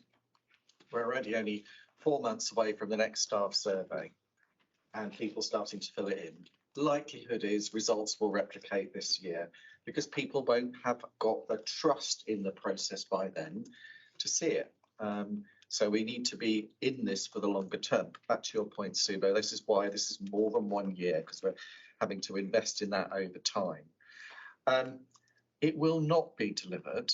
I want to come to two other points. Why are we changing as a team? It will not be delivered if we carry on with the same operational delivery model. So I just want to be clear about that. And I'm opening a conversation with the exec team about there's an awful lot of looking up in CCAM, and that creates a logjam in precisely the wrong place at the top of the organisation, where people end up with far too many problems that they are requiring to solve. And frankly, we need to bring the operational, the OUM layer into the conversation, and it will help them be part of the agency change. That's what I mean when I start talking about meaningful autonomy, more of which we will talk about anon. And so everybody, that's the reason why the exec development piece is in there. Everybody is going to have to change in this process because the current operational delivery model will not deliver the change that we want, or indeed at the pace we want. The idea may be right, but if the execution model is not sufficiently well calibrated, it will not deliver. On the comms point, look, I think I hear the point, and I would have to acknowledge that, you know, our internal comms ground game needs development. We've had a plan come back to EMB on what that looks like, and it needs further work because there is a lot of good stuff going on out there, and we need to face up to the fact that comms as a resource to the organisation is going to be critical in terms of us telling our story for success and engaging people, frankly, in some of the earlier discussions in what we have already done. People don't know the basics often. And that's not a critical commentary, it's just an observational commentary about having now been around 2/3 of the stations. They look and feel like their own independent organisations at the moment. And we need to try and find a way of addressing that too. So I will talk more about that next time round.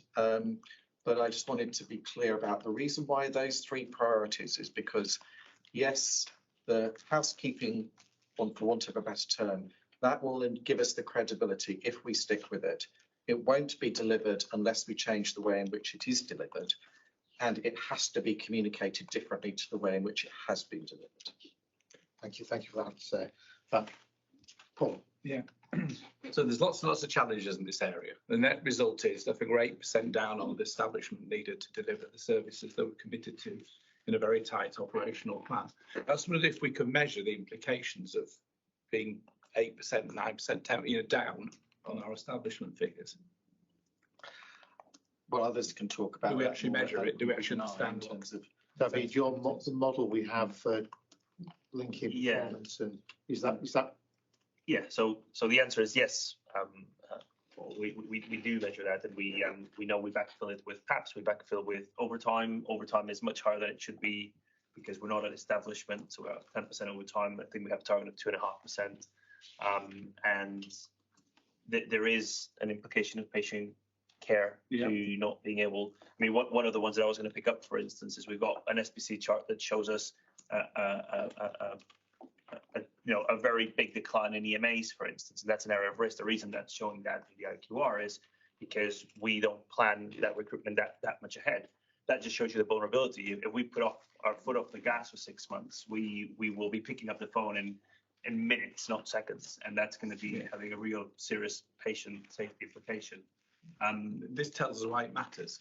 It's not just numbers, it's not just challenges. And it is, and it affects patients now. And I guess my point, Paul, is we can measure these things and the implications to death. We have fallen into the trap of looking at HR performance metrics as a measure for culture, and that's not really what this plan is about. I don't feel, yes, there are some impact metrics, and one of the things that we came together as an exec and did is what are the impact metrics we're going to be looking at.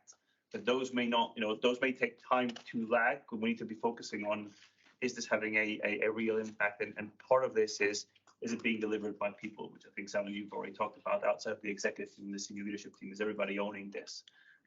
So there is something about embedding it. Yes, we need to focus on the impact metrics. But I think we fall in the path of just seeking that, and that's the tip of the iceberg.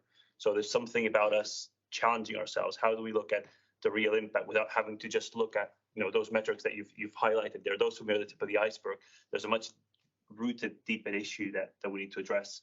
And until we can measure that and look at that, it's one of the most difficult things we will do is address that. And we know part of the plan is the culture dashboard that we've been talking about. So yes, the metrics. I'm the first one that's going to be a big fan of looking at the metrics.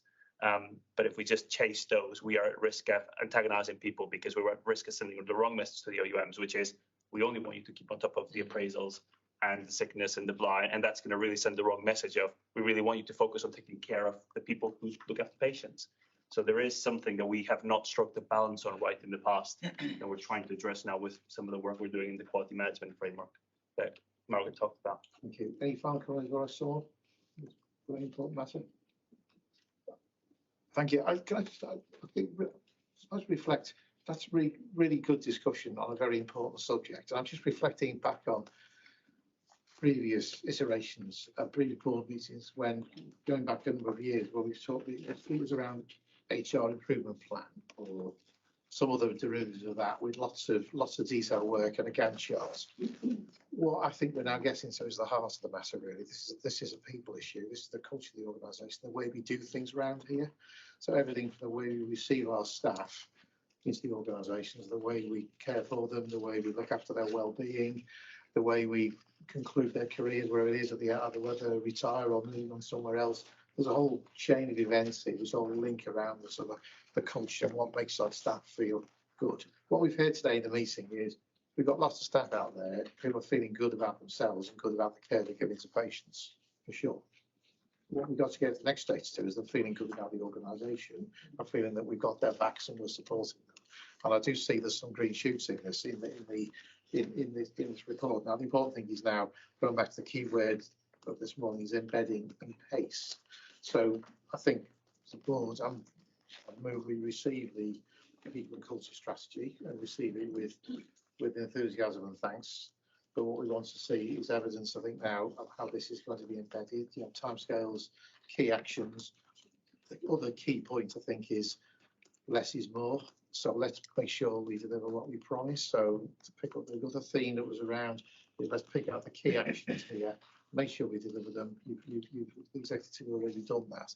And what I'm also hearing is the executive team that is now talking together on this rather than HR should do this or line management should do that. It actually feels that it's a joined up solution. So I'm feeling encouraged by the conversation, Simon, by your so many comments, but I don't think we should underestimate the amount of work there is to do here and the skepticism. Marcus pointed out earlier, the skepticism t-shirts out there as well. So let's be clear then in terms of the next stage now in terms of action, timescales and communication with the wider organisation. What we're doing. Is that fair summary? Absolutely. So thank you for the thank you for that conversation, because I think it's really important. And this is our greatest risk in terms of our assurance framework. Right, let's move on to the equally important matter, which again links to this, is to receive the Freedom to Speak Up Guardian report. So Kim, hopefully we have a chair for you as well, Kim, or we're going to make you lift your arm up. That's the way to sit. Yeah, good.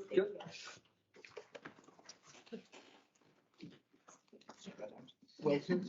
And hopefully these conversations we've had was an appropriate warm-up for what's an important subject, but in terms of the broader culture of the organisation, it's key. Part of that is the ability of organisation, our staff to feel safe to speak up. And so the headlines, please, of your reports, and then we'll have a conversation. Yeah, thank you. Good morning, or good afternoon, I think it is now, everybody, and thank you for giving me the time to talk to you all today. So the purpose of this FTSE report is to provide an overview of the progress and development of the FTSE service at CCAM, and also includes information pertaining to hotspots and key themes from FTSE concerns that have been raised during Q3 and Q4 of 2022 and 2023. The three most significant improvements since my last time at board are, firstly, and I think probably most importantly, the two new Deputy Freedom to Speak Up Guardians are in post. That's Lorraine and Sarah. They started in October and November of last year. This has made a really big difference in enabling Freedom to Speak Up to work closely in supporting teams locally, but has also really helped in managing the number of concerns that are still coming through. Our new 93-day FTSE process is now in place, and alongside a new manager's toolkit and reminder letters that we now send, this seems to be really helping in establishing closure to some of the concerns in a more reasonable time frame. And we have also made significant improvements to our data by collecting metrics used from other ambulance organisations. We had conversations via our Freedom to Speak Up National Ambulance Network. So we subsequently made changes to our categories. And in turn, this has meant that working with our data and analytics colleagues here at CCAM, we've been able to create a Freedom to Speak Up dashboard that provides up-to-date FTSE data. And this enables us as a team to work proactively in areas that may need extra support, which is something that many of you here will know we've been aspiring to do for a long time. So we took a total of 167 concerns during Q3, Q4 of 22-23, and that was a 16% increase from the previous year. The main themes identified were leadership, bullying, harassment, and inappropriate attitudes and behaviours. And the hotspots for concerns during this time were one-on-one EOC, which remains unchanged from previous reports, East operations, and that's mainly concentrated to Dartford, Thanet and Paddock Wood, and finance. Finance has seen a lot of transition during the last year, but it is worth noting that the number of concerns raised in this area are proportionate to the size of the teams, and this has meant that this shows as a hotspot in our data during this time. It's not an area of great concern, but again, probably partly due to the transitions, it's resulted in these concerns not being dealt with in a timeframe that we would have hoped for. Lastly, we're hoping to recruit a network of Freedom to Speak Up ambassadors during this next financial year, and this will align with one of the recommendations made in the recent National Guardian's Office review about speaking up in ambulance trusts. We hope to drive further national improvement to FTSE data nationally, as I say, to enable a greater focus on themes across all ambulance trusts. And we have already started our planning for October National Speak Up Month to engage with colleagues across CCAM. Thank you, Kim. That's very clear. Thank you for that. really good to know that some progress has been made at that. Thank you for your work and that of the team. So, colleagues, questions of Kim before we receive the report. Chris? Thank you, Chair, and thank you, Kim, for your report. You did talk about the 16% increase, and what sort of things came across you that people are concerned about? And what do you think is driving that increase? So the increase is something that, whilst we are probably in numbers on the higher side of concerns that come through from across all ambulance trusts, the increase in that itself is not something I'm particularly concerned about. And the reason I say that is I don't think an increase in numbers necessarily relates to poor culture. I think it could almost be seen as an indication that people are happy to speak up.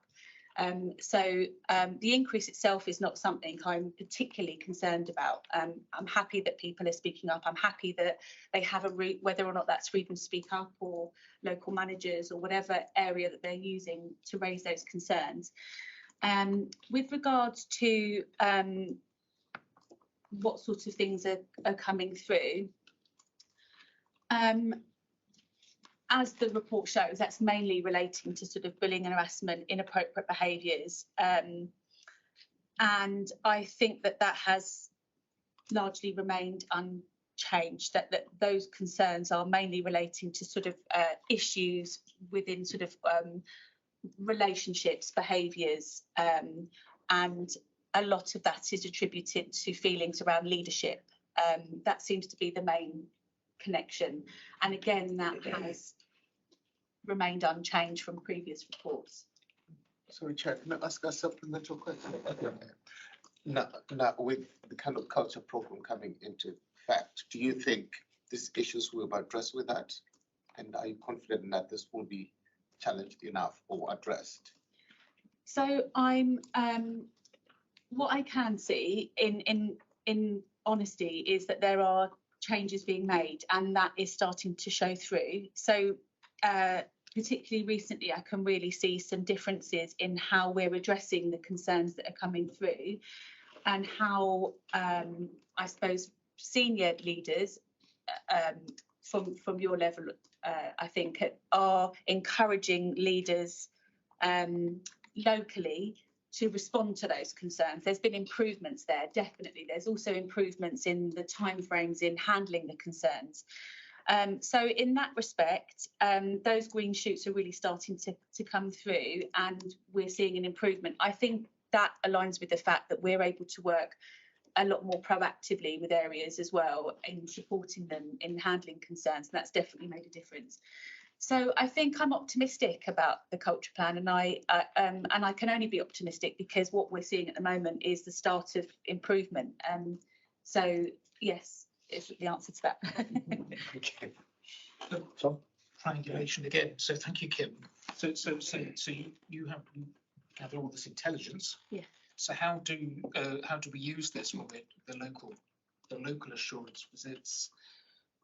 So that we can see, the whole picture of what's going on in the organisation, and local managers can understand what's going on in their bit and help fix their bit of the organisation. Back to Simon's point, really, about, a lot of these things are local and need to be dealt with locally. Thank you, Chair. So what we do prior to any of our visits is we collate information. So in fact, we draw on the FTSE dashboard, which I've got in front of me, but we also get data from every aspect of the organisation. So, whether that's just workforce data, grievances, but it's also the data exists, the audits, what the audit results, we get data from everyone. We have a template completed. The people that are then attending the visit, we have a pre-meet where we go through all of that intelligence. And that's a space that we've created to sit and look at it and go, so what's that telling us? Doing the SUBO test of that and that and that. What could that be telling us? What do we need to test out? Because data doesn't tell you the truth. It gives an indication of something. So, what do we need to explore in particular? So we do that as a visiting team, but we're also going to be extending that now. So we have the key subject matter experts come in and talk to it, plus the visiting team, so that then we have a much richer, deeper. That's our next change in the plan. So when we go into the visit, we have a sense of, this is the noise, what is it actually? That's something the board has been asking for, and that certainly is a step up, is it not? So I hope the colleagues will take some comfort from that. That's a step up. We'll begin to get that collection of information before the visit, and the visit's actually happening. That I think begins to get some real time feedback. So on this point, because I want to bring in. Yeah, it's just to finish the piece. So visits are great, but they're once a year or something like that. FTSE is a metric that's in the dashboard development for the performance and governance meetings that we're going to be doing with all of the teams, because it has to be, and I'm happy to share the extensive list that we've put together, but we've put that list together with everybody on the exec team and the deputies and the people who are going to be using it. We said what matters to you.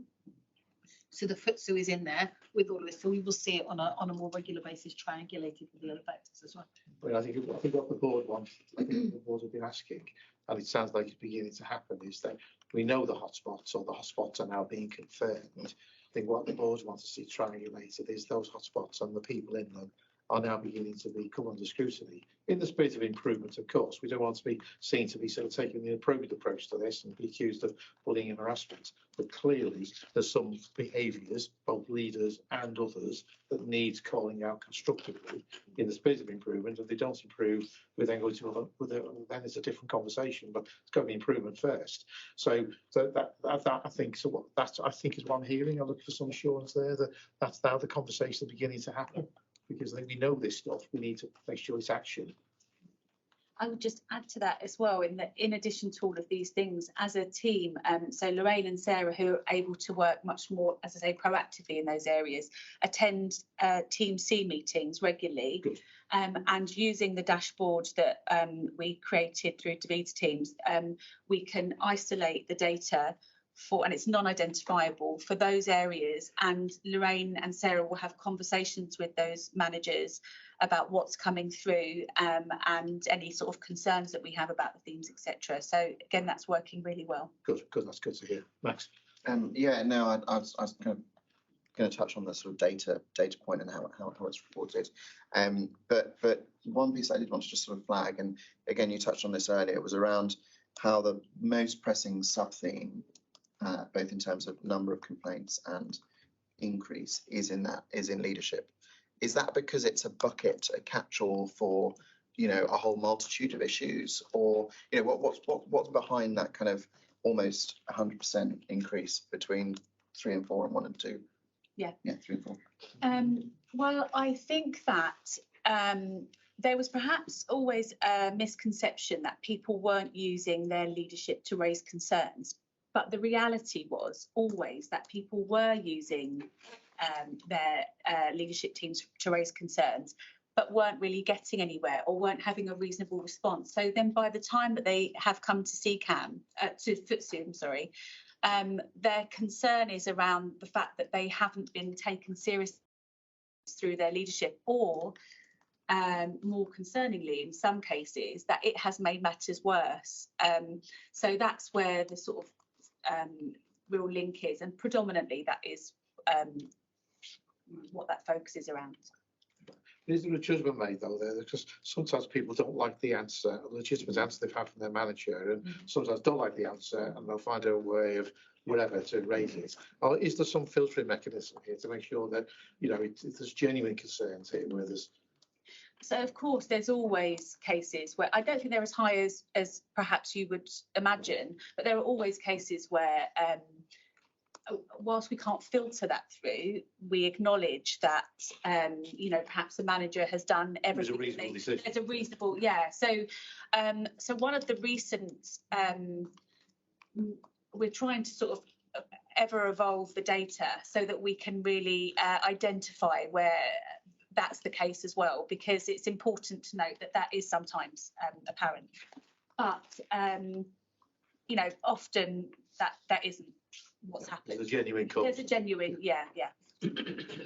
Colleagues, I mean, no, I was going to say, firstly, actually, I was going to say, well done to the FTSE team, because it's really good to see that actually where we were 10 months ago is like completely different now. actually, and without a doubt, Lorraine and Sarah sort of being in and giving you the support, I think actually sort of manage the volume of cases. You can see it's paying dividends. Even the quality of the report we've got in front of us is it's a leap year away from whatever that's basically. I was going to say, so now that there is, as the quality of the report's getting better, I was just thinking there's one thing that we could do that is a common factor between both the FTSE work and the employee relations work. And I just think we've got large volumes of data. I was thinking what we should be able to do now is actually be able to analyse that data, present it by protected characteristics as well. So it's not that we've got small numbers of data sets anymore. We've got enough to, and you made the point as well, Kim, which I think is around, you've got enough so that you can anonymise it in a way that actually protects individuals as well. And it's obviously very sensitive with both grievances and FTSE cases that we're able to do that. So I just think that maybe it's something we should try and do ourselves actually as a sort of like a joint effort to try and make both of the things. Because as usual, and it's the only bit I was going to pick up in the report, which was at the start where we talked about equality analysis. We've put the obligatory no in, but actually we should be putting yes in and saying, yes, we're going to analyse this through the protected characteristics. And we should also do that with all of the employee relations work, which I think we do most of it, but we don't do some of it yet, I think, as well. So I think for this, that's taking us to the next level. So is there any adverse impact in terms of some groups, for example, whether it's based on age or sex or race or whatever, less able to speak up or less speaking up in the organisation? And why is that? Because I think it provides a higher level of analysis or final level, but the actual work itself has moved on so much. I can say well done. So. Last point, and thank you, Kevin. And obviously, we saw this at the steering group a couple of weeks ago, which is really good. And we had Cameron McDowell and Tom from the regional NHS England team in. And it was very good to see you didn't actually present. It was a very similar report just about the progress. It was presented by Lorraine and Sarah as your deputies, which was really good to see the team grow and step into that space. And we got some really good feedback from the regional team afterwards around the progress. Just to highlight a couple of the caveats that came out in the meeting, which is the freedom to speak up, growing your processes, growing the teams, getting better data, being able to get more insights is great. It's a small element of shifting the culture of speaking up. And do we have a psychological safe environment for people to speak up? And then we recognize those are two very different things. So I think there's something for the board just to continue to explore. FTSE is a safety mechanism for speaking up, but it's not a reflection of the speak up culture of the organisation. That was recognised in the meeting. The other thing that was really good to see in the meeting was how do we hear the unheard voices, and the team, they gave a really good response that was very good to see, which is actually the team are focusing not so much in the hotspots, but in the areas where we're not hearing things, because that may be indicative of something else. And I thought it was a really good response. And just to triangulate a little bit back around, which is not so much only focusing on the hotspots, which may put us in a reactive space as an organisation, which is how can we be proactive and tying together. It's really good to see. In the leadership business, we're going to start to do, we will get a briefing pack that will talk about the FTSE. The quality team goes in with a briefing in all areas, and on a monthly basis, all the teams will have that as part of their balanced scorecard that they will see to the performance management framework. So it's about tying it all together, and those are fundamental building blocks of how we respond to some of the CQC and RSP challenges. Is how do we bring together all those layers of internal assurance and triangulate them together? So once we talk about hotspots, yes, but just remembering that the question that the team got, which is around actually it's focusing on the areas that are potentially silent, and how does this come together with all the other things we're doing to tie it together. So I just wanted to bring those points because they were really good points that were brought in a couple of weeks ago. I think your point about understanding the silence is a really good one. So that was well taken. Point well made.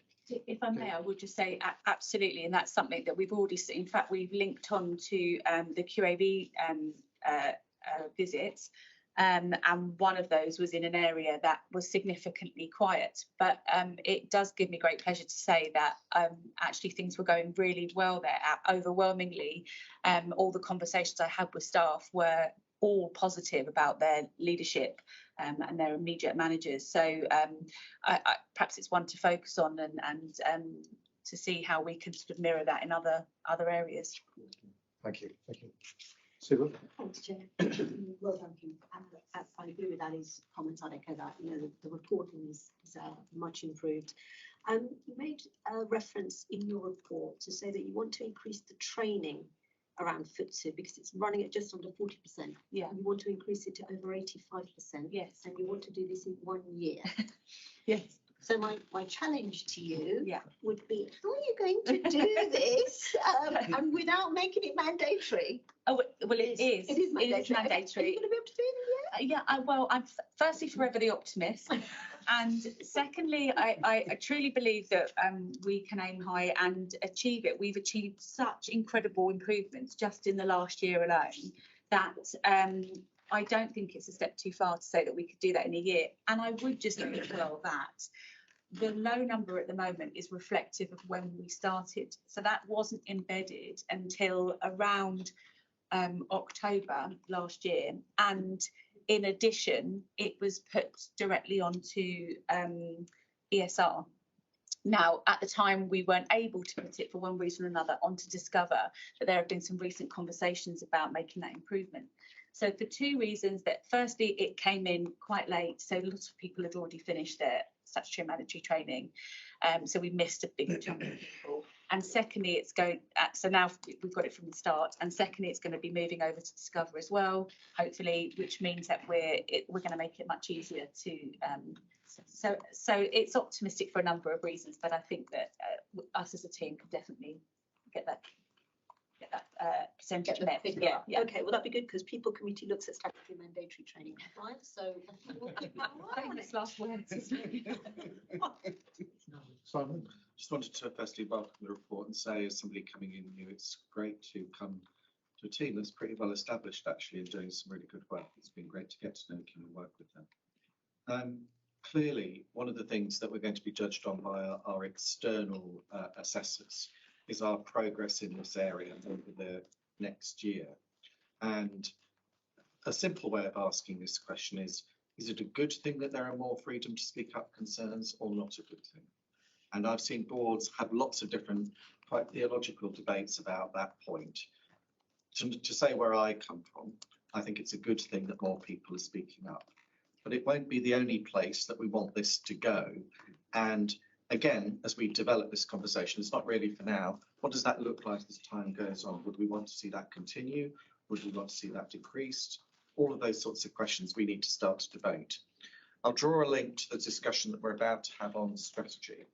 One of the ways in which we know we're getting psychologically more mature is when people start to talk in a freedom to speak up context about the values of the organisation.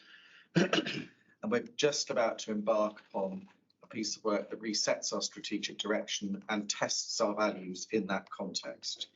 And it's an important opportunity to link the development of the strategy to how people feel psychologically safe to speak up on a day-to-day basis.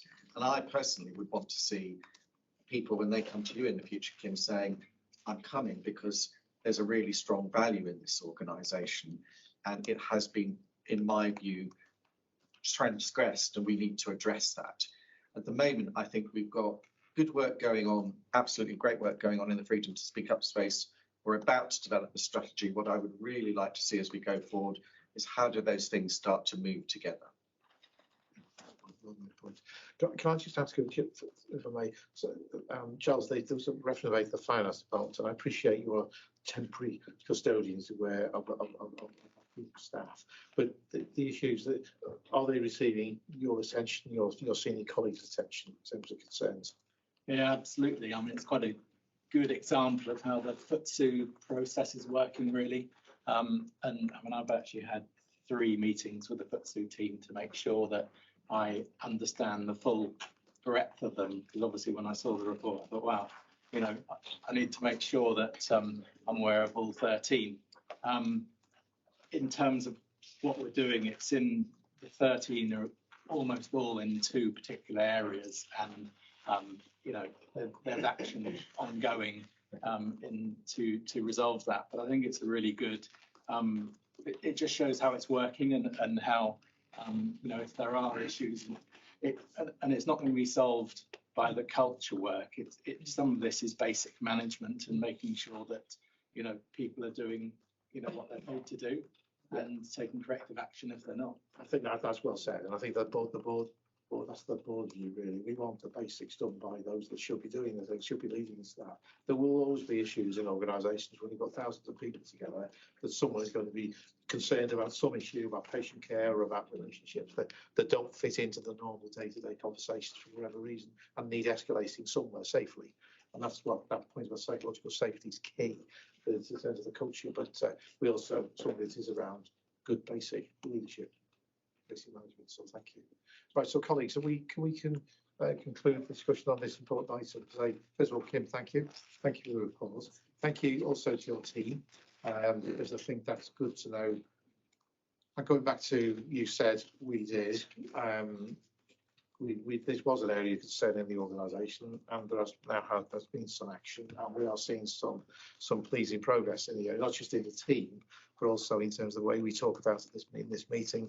The brevity and the clarity of your report is and the way to express this is significantly different to has been in the past, and much better than has been in the past. So thank you for the way your team's grown in terms of the content, but also more importantly, though, the challenge for all of us is creating that speaker culture in the organisation, that you can raise things in the organisation with your boss without feeling a favour, and sometimes that relationship is going to work, and yes, you can go somewhere else and we'll try and resolve your issues, but do it in an open way. So thank you for that. So good progress.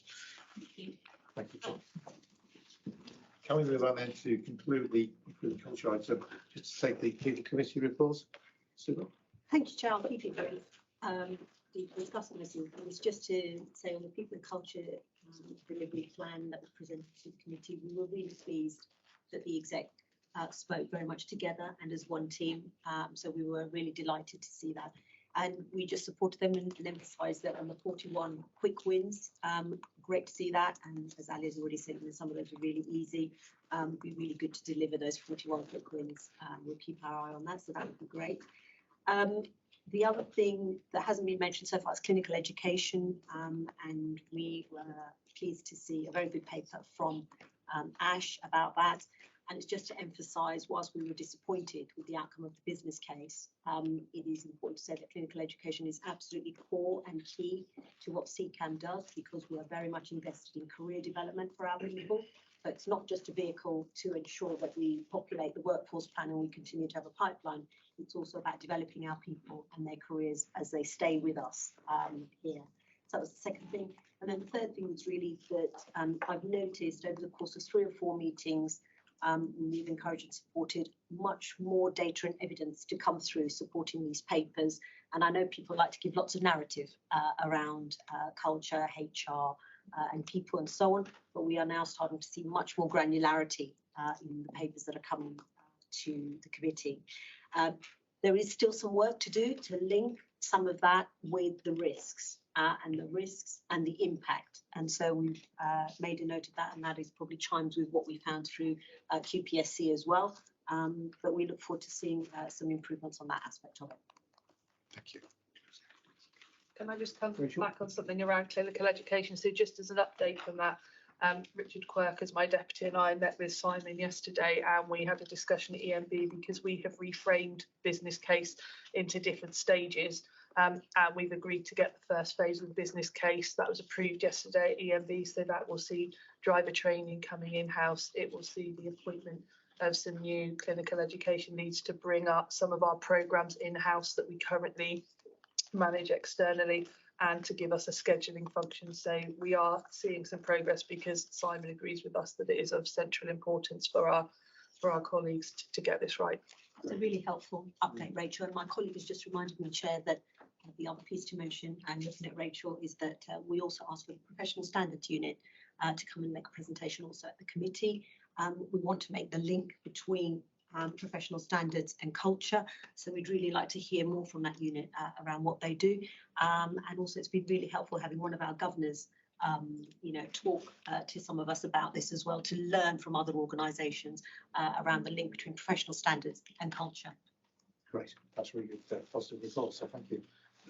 Thank you for that. Just one small matter which I should know that when we report turnover figures or staff leaving figures, particularly from EOC, some of those staff are leaving to progress their careers in CCAM to go through the organisation. So are we capturing that? Yeah. So we know that The headline numbers here are made, but roughly 50% of people leave the organisation within the first year, which is the number that we were saying about before. 25% of people failing their probation period, which is in the People and Culture Strategy Action Plan part of the onboarding, and 25% are going on to other posts within the organisation. So just as headline numbers, I think, so when people are going into EAC, one I think is worth bearing in mind that it's not always sort of gloom and news action. That's why I want to bring the point out. It's an important step. I think an important positive thing about part of the ambulance service culture nationally is the ability to progress from the junior position in the organisation through the organisations that are senior positions. You know, we give people opportunities to take further education, progress their careers. So I do think it's something we really do need to bring out. It's a positive, isn't it? When someone leaves EOC, more often they're going on to a different career path, but within CCAM. Yeah, turnover is not the same as wastage, I think, is the thing, isn't it? Yeah, exactly. Wastage to the organisation. Yeah, we just make sure we express that, because I think it's a credit to our leadership at times that people want to stay, they're encouraged to stay, and they progress their careers. So we should make something of it. Right, let's move on to the next item, which is operational performance and efficiency. Emma. Thank you, Chair. Not the best of titles, but I'm sure you'll make it come alive. Yeah. Thanks. That's a nice segue in. Thank you. The paper is in front of you, and as Margaret has described with her paper, we've really worked this time to really link and triangulate risks, the IQR, the narrative of the actions that sit under the trust objectives. So I will just bring your attention to 6 particular things, 3 priority areas and 3 other areas that I just like to highlight. So priority areas, number 1 is call answering and the staffing challenges within EOC. David has already mentioned it, but we have ongoing challenges here. Part of that is the workforce market that we find ourselves in, and we have talked about this before. I think the time to recruit work that Simon has described will support this, and the team are working on the psychometric piece to really try and identify those with the right resilience and understanding, because we are still losing too many in that first 12 weeks, which is the training, mentoring and launching. So some work going on there, but I think it's important to note this is going to be a challenge. We do still have from in the background the integrated routing platform, which for many of you will remember is the way that all 999 services are now linked up. So this is for a patient safety piece. So if there are surges, other services can assist us. At the moment, we're all consuming our smoke and things have been more positive. So you'll see that our call answering time that I put in the paper was stronger than it had been historically. But we've still got quite a way to go, Chair. Item number 2 I'd like to bring is around the C2 performance. You're all aware that the priority performance metric this year is around the C2 mean. We have committed to a 30-minute to meet that target with a range of actions, primarily around efficiencies. Part 1 of that is being implemented right now, which is the new rotas, which will all be live within about the next 6 weeks. So that much more matches the demand to the resource capacity and field operations, but greater efficiency work that will contribute to that. Again, you can see in the report that our C2 mean was positive for April. And then the third piece, just to bring as a priority, was that we are still committed to the supporting of people. And Chair, you noted that in your report, where you said that the Paddock Wood staff were really pleased that the message that's been loud and clear is training continues. And I would actually note our training, we have more training this year than we had last year, which I think is a really positive story. So wanted to bring those 3 priority items. The other 3 areas that I would just like to note here in Treat, I know we talk about it many times. We are still in a robust programme to improve that. We've had more paramedics locally engaging, but we are trying to find our balance, because every paramedic we take off the road is one less to support mentoring. So it's finding that balance. Some green shoots, but I think it's still going to be a challenge. C2 segmentation we are looking to implement by the end of Q2, but we will start doing some piloting of it in the next couple of months, which will contribute to that. Penultimate item is just to note, you will notice in the BAF that I have put a line through 111 single virtual contact centre, because this was noted in the BAF previously. With the change in the budget envelope for 111 this financial year that everyone is aware of, we will not be reaching the staffing levels required for CCAM to join the single virtual contact centre. We're not the only one. It is not going live in the southeast. SCAS are in a similar place. But I think it's important to note that I have crossed this off, because this is now not something that we are going to be commissioned to meet the threshold to join. Final item is just for noting, we have just started the annual Emergency Planning Resilience and Response Call Standards cycle. This is an annual cycle where we are assessed. Historically, it's been by NHS England. This is the first year it's been, that duty has been divested to the ICB. So Surrey Heartlands is our lead ICB. Will be doing our assurance around our EPRR call standards. So that's how we respond to incidents, big incidents, and a whole range of business continuity, and our interoperability. And the reason I'm raising this is because interoperability is fundamentally linked to HEART, and the challenge that we have around the inability to get the financial uplift for HEART, which again has been mentioned before, will have an implication on that. But we will be working with our commissioners to progress that cycle of assurance. Happy to take questions. Thank you. Yeah. So 2 questions, right? The first one's a horrible question, actually, because at a time when you haven't got the establishment numbers and you've got to deliver lots of efficiencies, how confident are you that we can hit the operational plan in the C2 mean at 30 minutes? So I think we need to recognise where we're coming from. We're coming from a good baseline start, because we've done a lot of work over the last couple of years.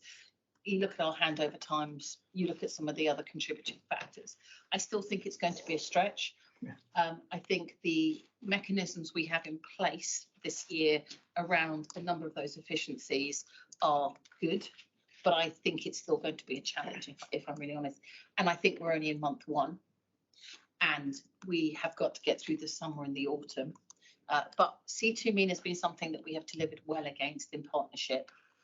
So I'm optimistic that we will be able to deliver. Yeah, because we haven't always hit our targets. It's difficult. C2 is something where consistently, I think we have consistently in the top 2 or 3 usually. That's the one when you look at the tables, one we can look at with some pride, and because it's often some of our most sickest patients in that cohort, isn't it? It's just a real stretch, and it's how can we help support you and we need to recognise that we are still in a situation that our C2 is about 60-65% of the total volume, but some of that is an elevated proportion because there are low acuity calls that have had to wait. So there is some work that we need to get. If we get the resources more balanced with some of the efficiencies that I've noted, we should also see some of those calls remaining in the C3 category.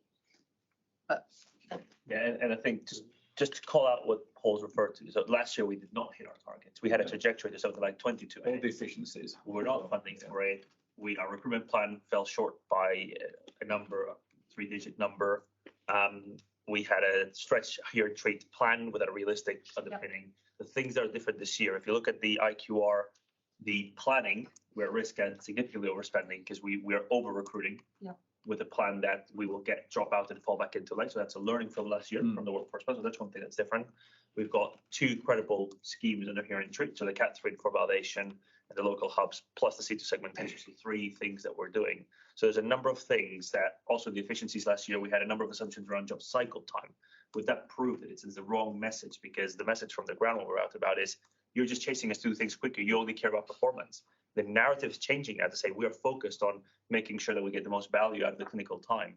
So there's a number of things that have shifted from a learning from last year. Just to take a step back, and you're absolutely right. Last year, the plan was just not credible because the whole way we were commissioned and set up for last year was just not credible because there was a different dynamic in the pressures. This year, it's a credible plan that's at significant scrutiny at a national level, and it's 30 minutes, not something that we were effectively told to draw a line to a certain point that was not realistic. So just to throw a number of things, what's different versus last year, and which is why this plan is so important that we keep our eyes on the BAF as it's laid out, because it's designed to keep us on track for the things that will deliver the plan. That's very important context. That no, thank you for that response, because the ambulance response programme is clinically validated. The 18 minutes is something which is good for patients, it's safe.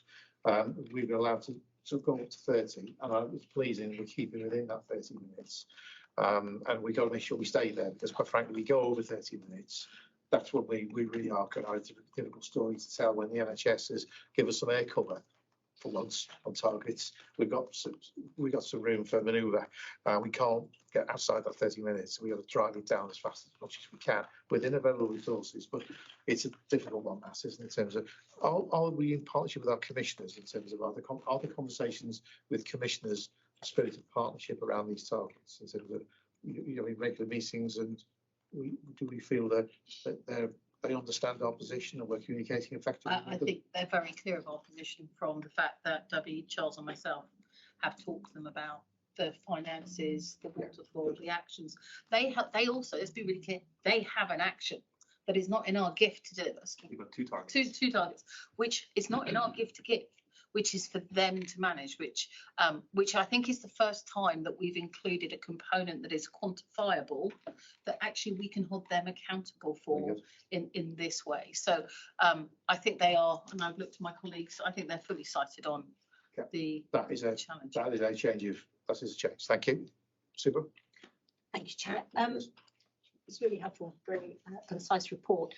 2 questions. One was on Here and Treat. David might have answered this already with some of the actions now he's talked about, but in the IQR it says that Here and Treat is at 10%, no longer at 11%. Yes, going the other way. So it has a small amount. Yeah. I think, if I'm honest, I think for me this is about the trend. I think we need to recognise that also the national context. So actually everybody had a slight decrease in Here and Treat. However, we held our position. For me, this is the long journey. We're going to see, I think, a bit of fluctuation, but I am assured with the work that we're doing, God, you're jumping in a sec, that we have a way to better quantify the contributory actions and how they will drive to that 14%.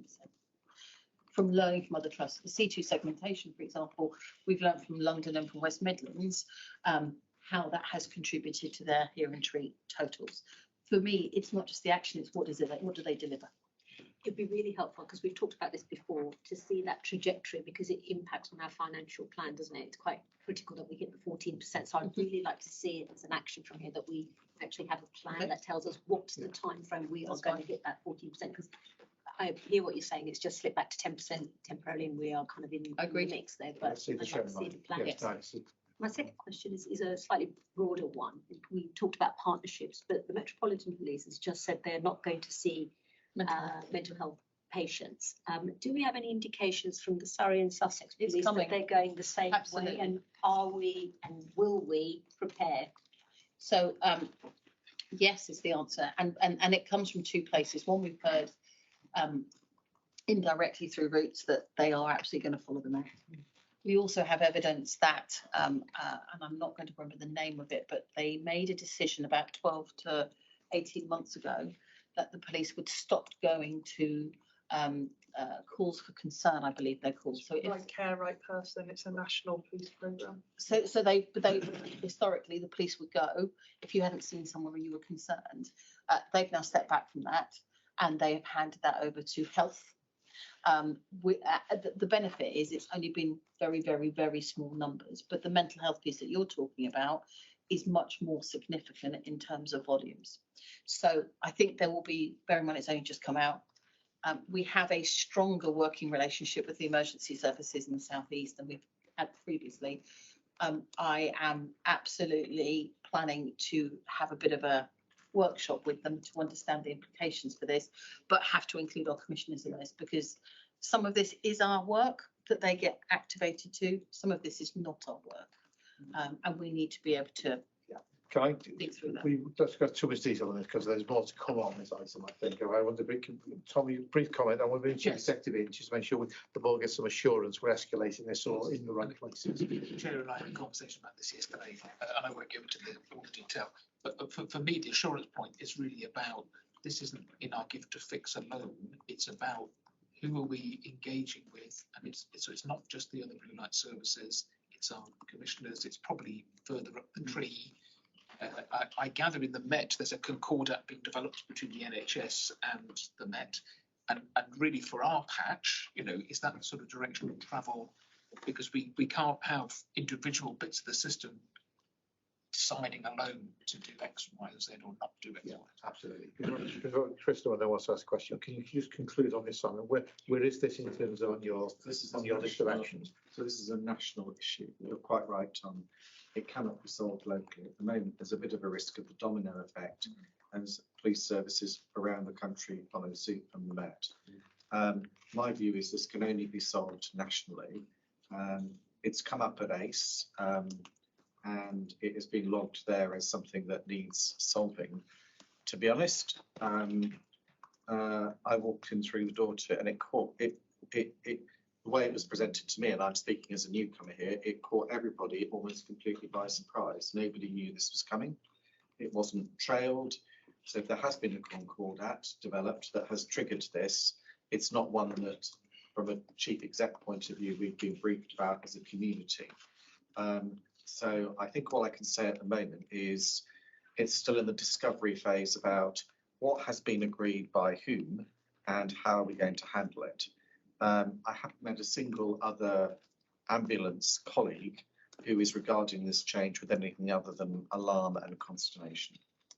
So it's right at the top of the national agenda in the ambulance sector. Good. Well, we know you've got it on your eye line, and you'll see if we keep the board informed on this. I think it possibly came out in an unplanned way from Metropolitan Police anyway. So nevertheless, it's something that's a real concern for patient safety, and our staff safety as well. So it's got to be handled in the right way.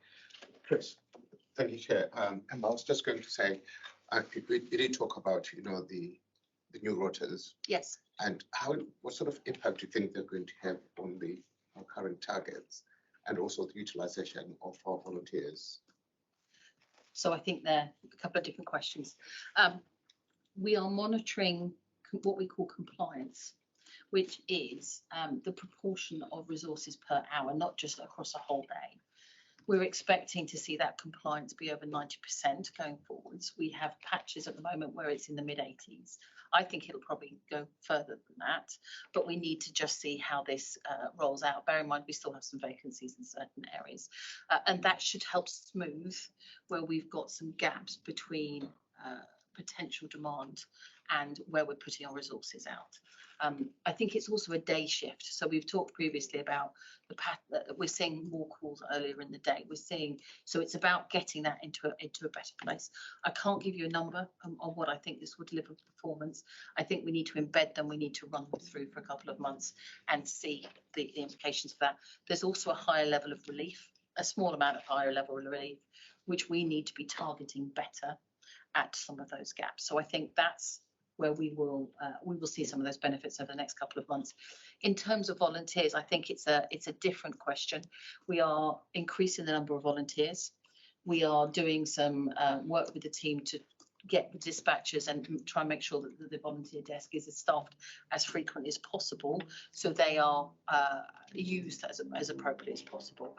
And done some really positive work in the last 12 months to really make sure everyone who signed up as a CFR, for example, on a 20-hour a month volunteer contract is actually delivering those hours. So we've done a refresh to really reinvigorate, and that's been supported by some of the Charities Together money, where we have increased the number of local team leaders. So there is a greater level of local support and local engagement. Thank you. Final words? Yeah. So I know we stood back from the single virtual contact centre. Yes. I was wondering, hallelujah. I was wondering what you saw the future strategy being. What's going to happen next, you think, in the next year or so, and what implications for our strategy? So I think there's a conversation that we need to have to understand, A, what the Commissioner's intention is, because we hear more and more about virtual support for the system, Centralised, yeah. right? Which doesn't necessarily align with a reduction in budget and a scaling back of things. But there is more investment being made in downstream services. So we need to see how this plays through. And then I think we need to have a conversation here about, and we've again talked about it, is how we recognise the benefits to the system, the benefits to us and our patient group, because we also know that we have the nationally best revalidation of 999 transfers from 111. So where appropriate, they still come through to 999, but actually a much higher proportion are dealt with by 111. We know that's not the same everywhere. So actually this is about looking at the value added piece for patients, for the system, and then for us as a provider. I mean, we need to recognise, you know, we've just built Medway and there's a whole floor set up for 111. So we have made a strategic investment to make sure that there is space to do this. But I think we all recognise the 111 service we bid for and commenced in 2019-ish is absolutely not looking like the same service that we are delivering today. So we think it'll come back next year to be reviewed, you think? I think we will need to make some decisions in the next 6 months. Yeah. Because there are timelines for contracts and extensions, etc. But that will also align with the strategy work to understand. That moves us into, we want to move into the next item, into strategy. It's going to be a key part of the strategic discussion. But in the meantime, what I'm hearing from Emma is that we do appear to know the risks to operational delivery, and we have got plans as much as we can in place to try and hit those targets. I think we all know there's a big prize here: patient safety, staff welfare, and also how we're funded. So that category 2 target is crucial, really, isn't it, to the organisation's success as well as that for our patients and our staff. So complete focus on that. From that, other things will follow, I think, and the continued vigilance on performance in the meantime, particularly here in Treat, and again, positively keep that very much in line, and we'd like to see that trend line improvement. So thank you. Let's move on to a pretty important item. So this is, I think, a trailer for more important items to come in front of the board as we look to redevelop our strategy. So item 2723, strategy developments. Thank you. I'll take the papers as read, and just to give a quick verbal update on what's been happening since we met as a board on the 27th of April with Council of Governors in a subsequent session in May. We've taken out the outputs and we've had some further sessions. So for instance, with the Nursery Directorate, we're speaking with teams A's, B's and EOCSLTs, and generally doing the rounds, speaking with trade union colleagues. And we've done quite a lot of engagement with our system partners to get a lot of input into the construct of how we go out and get some additional help. We are at a stage where we have a tender pack ready to go out. So for commercial reasons, I'm not going to go into a lot of detail, but that pack is going out at the end of this week. And we will be looking to make an award in the not too distant future. We're working with procurement to bring that into a more reasonable time frame. But what we have discussed with Rachel is that we will start doing some engagement sessions with staff. So we will start that work now, even before we get some consultancy in, because there's nothing stopping us from going out and telling the message that this is about securing our future. We have some priorities in year, but we've heard very loud and clear, and it came across very loud and clear when we did the 75th all hands call that Simon was referring to earlier. So some good work. Happy to take questions.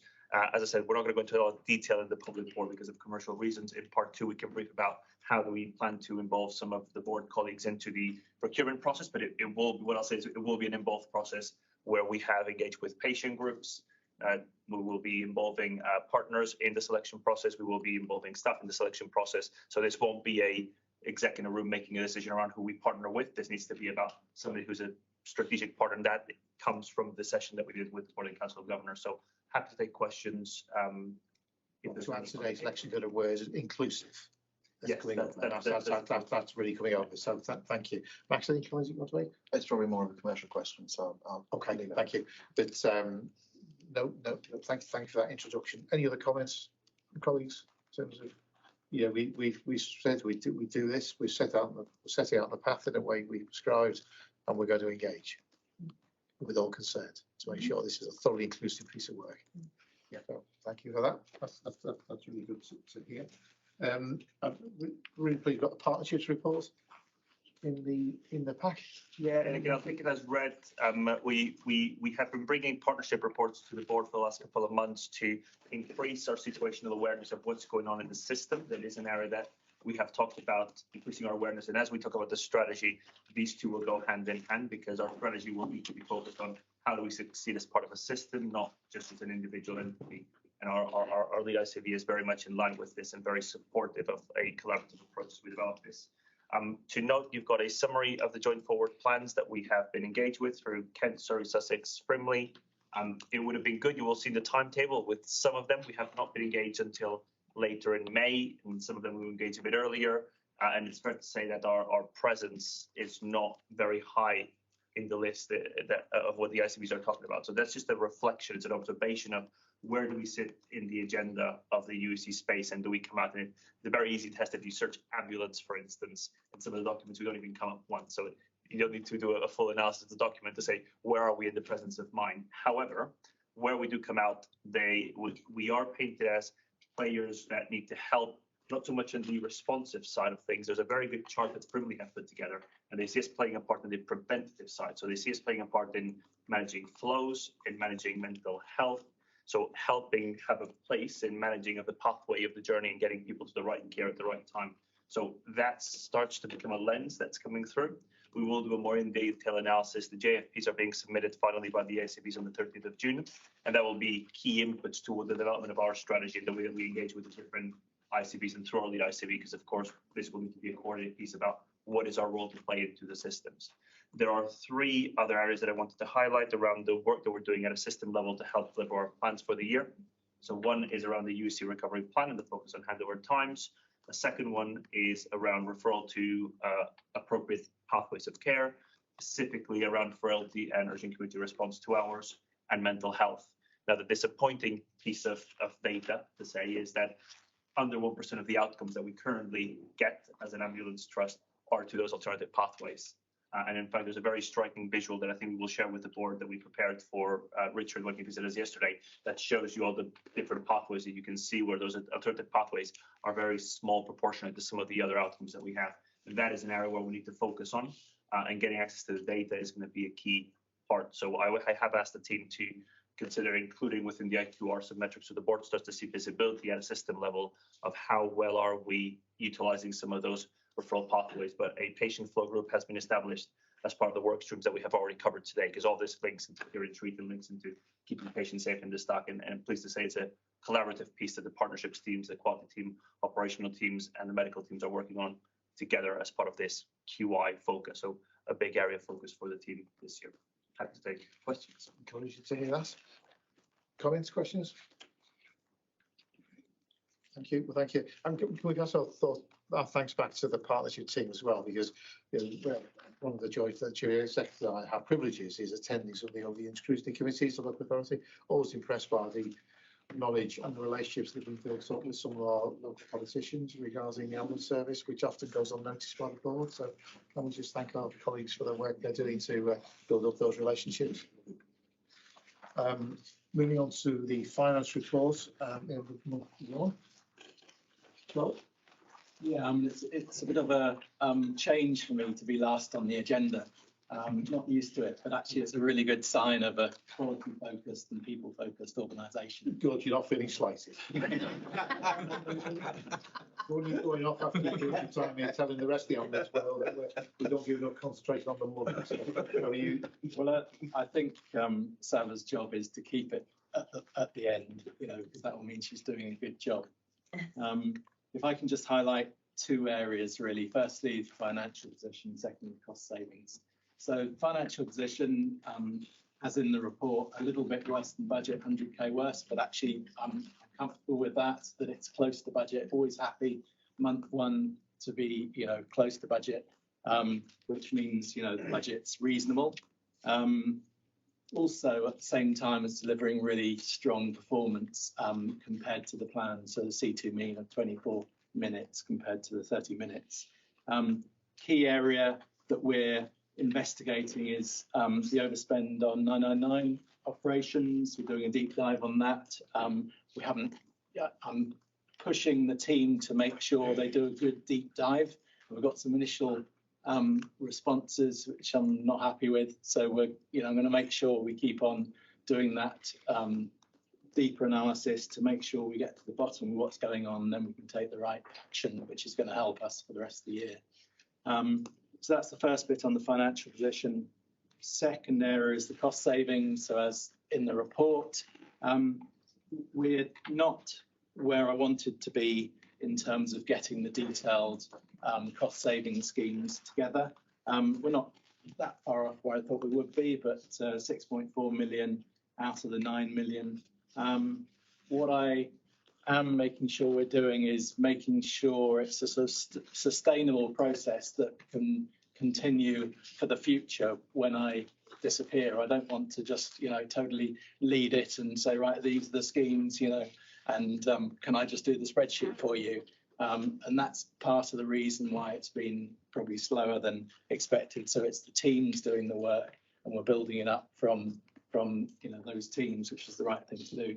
And we'll look at it in more detail at the Finance Investment Committee, and I expect to have made more progress by that meeting. Thank you. Simon, any comments you want to make? Let's keep going. Councillor Officer. Nothing at this stage, Okay. other than I aspire to Charles's aspiration of keeping this at the end of the agenda. Yeah, just to endorse what Charles is saying, I think it's quite good to have an April report. With 1 month's data, it's very difficult to form really good judgment on that. So I think that's an excellent discipline to have had that. I think my concern would be, as you said, and we all know, around the efficiency programme. And Howard's not here today, but I agree this needs ongoing scrutiny by the Finance Investment Committee. I'd also suggest that what you might want to do is, there are a number of headings here that you could argue relate as much to previous investments. If you look at the estate and facilities review, we've had a significant investment over the last 5 years in the ready centres. I'd like to be able to see how some of this is flowing from that sort of investment, and that will address your point about sustainability rather than just a transactional one-off payment, because I think this is the year that we need to begin to be really transformational in the way in which we use CCAM's finances. It's very difficult for an organisation to get that mindset, but I think if you look at some of these headings and look at the investment over the last couple of years, that's the building block for that.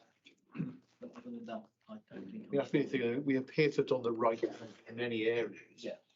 But we struggle sometimes to justify why we've done it and to collect our joint view on that. So particularly the investment, capital investment, people have rightly commented, we made all these investments.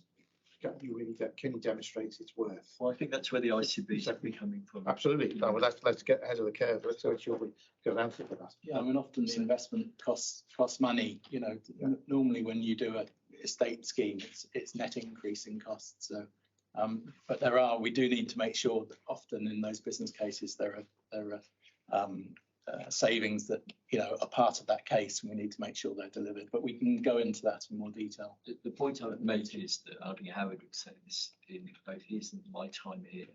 We've seen business cases that have been predicated on value for money improvements. Yeah. Then it's been very difficult to track where those value for money improvements have actually been delivered. I'm used to seeing some reduction in the budget line. There was some improvement in productivity. We don't have that linkage here, and I think it would be a good financial discipline to get in the organisation. Please hand that over to Sabah as well when you pass the brief, please. Yeah. So one tactical point, one strategic. So the tactical point, we've got the perfect case study, haven't we? So rather than trying to look retrospectively at historic investments, should we not be looking at Medway and seeing what that delivers in terms of a case study in this area? Yes. And it actually provides quite a delimited focus. It's the biggest single investment this organisation has and probably will make for the foreseeable future. we should absolutely be defining what the benefit criteria are, and perhaps finance and performance would like to think about that. The strategic point is that, looking back to the strategy, our current financial model will break next year. So the burning platform that we've got, in actual fact, we've got, if not plain sailing this year, we've got we have a course that we can achieve. Next year, we will not be able to maintain that, we will hit the buffers. And so it's essential by this time next year that we are talking about a model that we can talk about, I know the point you've made, Michael, with commissioners, that in actual fact, some hard-nosed realism is injected into the conversation around what we can offer versus what we are being funded for. So I just wanted to make the link to the previous papers. That was it. Thank you. Thank you for that. Any final words, Paul? Yeah, so building on that, understanding the costs of us having insufficient people will be interesting. Because like I said, we hire PABs, we do overtime. It costs us every time we don't. My point was going to be a different one. My point is actually, compared to other ambulance services, we've actually got quite a skill-rich model. And we are going to have to, that actually could be a potential asset. Yeah. But we risk that asset dissipating because people, A, are looking to their own futures and thinking, is there a place for me in this future organisation? Why the strategy is so important. But also, externally, we need to make sure that commissioners are aware, you have this precious asset. Do you wish to use it?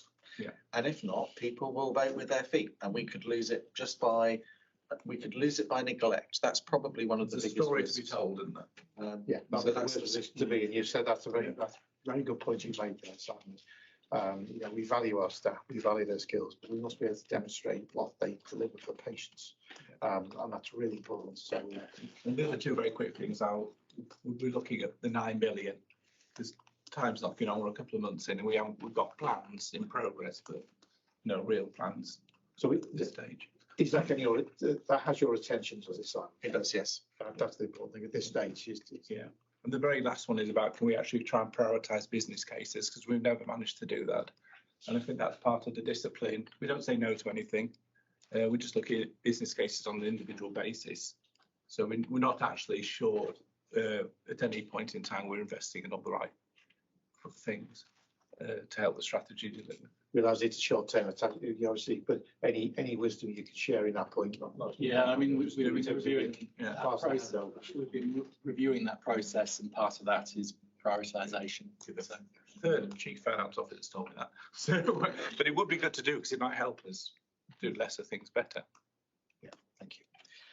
Right, that concludes that. Thank you, Charles, for that. Just to conclude, in terms of the board effectiveness meeting, we're already on time because we were 5 minutes late. Have we demonstrated, first of all, compassion in our hard-nosed business discussions here? We also managed to come out with, do you feel there are examples in this meeting where we demonstrated that we thought with compassion about our patients and our staff? Anyone want to shout as an example? Well, I think we started to talk about being compassionate with ourselves. Yeah, good point. We have talked about having far too much on our plates, and there's a discussion around how we prioritize. There's a lot of discussion around how do we make this a manageable issue. I think that's an example of self-compassion, because we don't do that, all of us. The welfare hub issue, which is a good example. And I can tell you, it translates through the organisation. And one of the biggest things in the staff survey we talked about, and Mark, you had examples for your team, and I shared with you for my team. And some of them are listening, we have far too much to do in a working day, and we want to do everything, that ends up burning us out. And actually, one of the things that has been valued is setting those boundaries and being able to say, these are the priorities, that's working very well. So I think us doing the same thing will help organisationally get that right. Okay, thank you. Board members, have you been curious? Some good examples. I thought there's some good triangulated questions came out today in terms of people clearly read the papers, but some of the comments that were made were actually referring to 3 different reports that came together in one question, which I thought. Can I just check those record improvements? Does that? I made a note of that observation. Looks like we went our lunch then. And in terms of collaboration examples on the agenda, have we actually demonstrated we are collaborating with each other. I thought the executive team were coming across as collaborating more so than we have previously, which I thought was really positive. And I'm not being patronising when I say that's really good. And it's never easy to do that because it's a tough job. And these things don't come easily. You have to be worked at all the time. Teams don't develop overnight. So well done for that. What's coming over there in terms of with the health economy. I think we've collaborated with the top of NHS England and with our partners in the ICBs and the hospital trusts. I think there's some examples that came through in the paper. So are you happy with the meeting? Are you feeling that we are joining the dots up? Might get a different view from the public when they ask a question, but at least we're feeling happy. Okay, I think we've only got our staff left on the meeting. Are there any some behind me as well? Forgive me, Katie. I didn't see you there. Any questions from our staff representing the public? Future staff. I noticed our future director of finance is online as well, so thank you for. We look forward to working with you, Sarah, in due course. Any questions? Yeah, any questions? Sorry, Chair, we should make a point about the lateness of papers. I recognise we've had a yes, the chief executive is going to say something, which has skewed everything. So it's not anybody's fault, but it's been an issue. Acknowledged, Tom. After this, I will be sitting down with Peter to set a timeline, a glide path to the next board that allows us to land the plane. Sorry, it's a runway. I've been internally, but joking apart, I am on it. So and on the compassion piece, when we've got very senior people working on the weekend, sending us stuff on Saturdays, it's not fair on them. Well said. And to be clear, that's not my expectation. It's not the way I would roll. And what I do need to do is to have a proper conversation with Pete about how do we get to the next board in good order. And I will do that outside of here. Let's reset expectations. As I said to you, Public Bodies Emissions Meeting Act papers for public meetings should be produced 7 days before the meeting. That's the first thing I learned when I was a junior administrator. We've really got to get into that discipline in CCAM because I think we're learning, but we've really got to get into that discipline. And I more important as for the staff welfare issue particularly, because then we can all consider the papers and come to this meeting prepared and have more concise discussions, which we've begun to demonstrate today. So on that note, can we conclude? Enjoy our lunch. Unless there are any questions? No. Yep. Okay, that's great. Thank you. Thank you.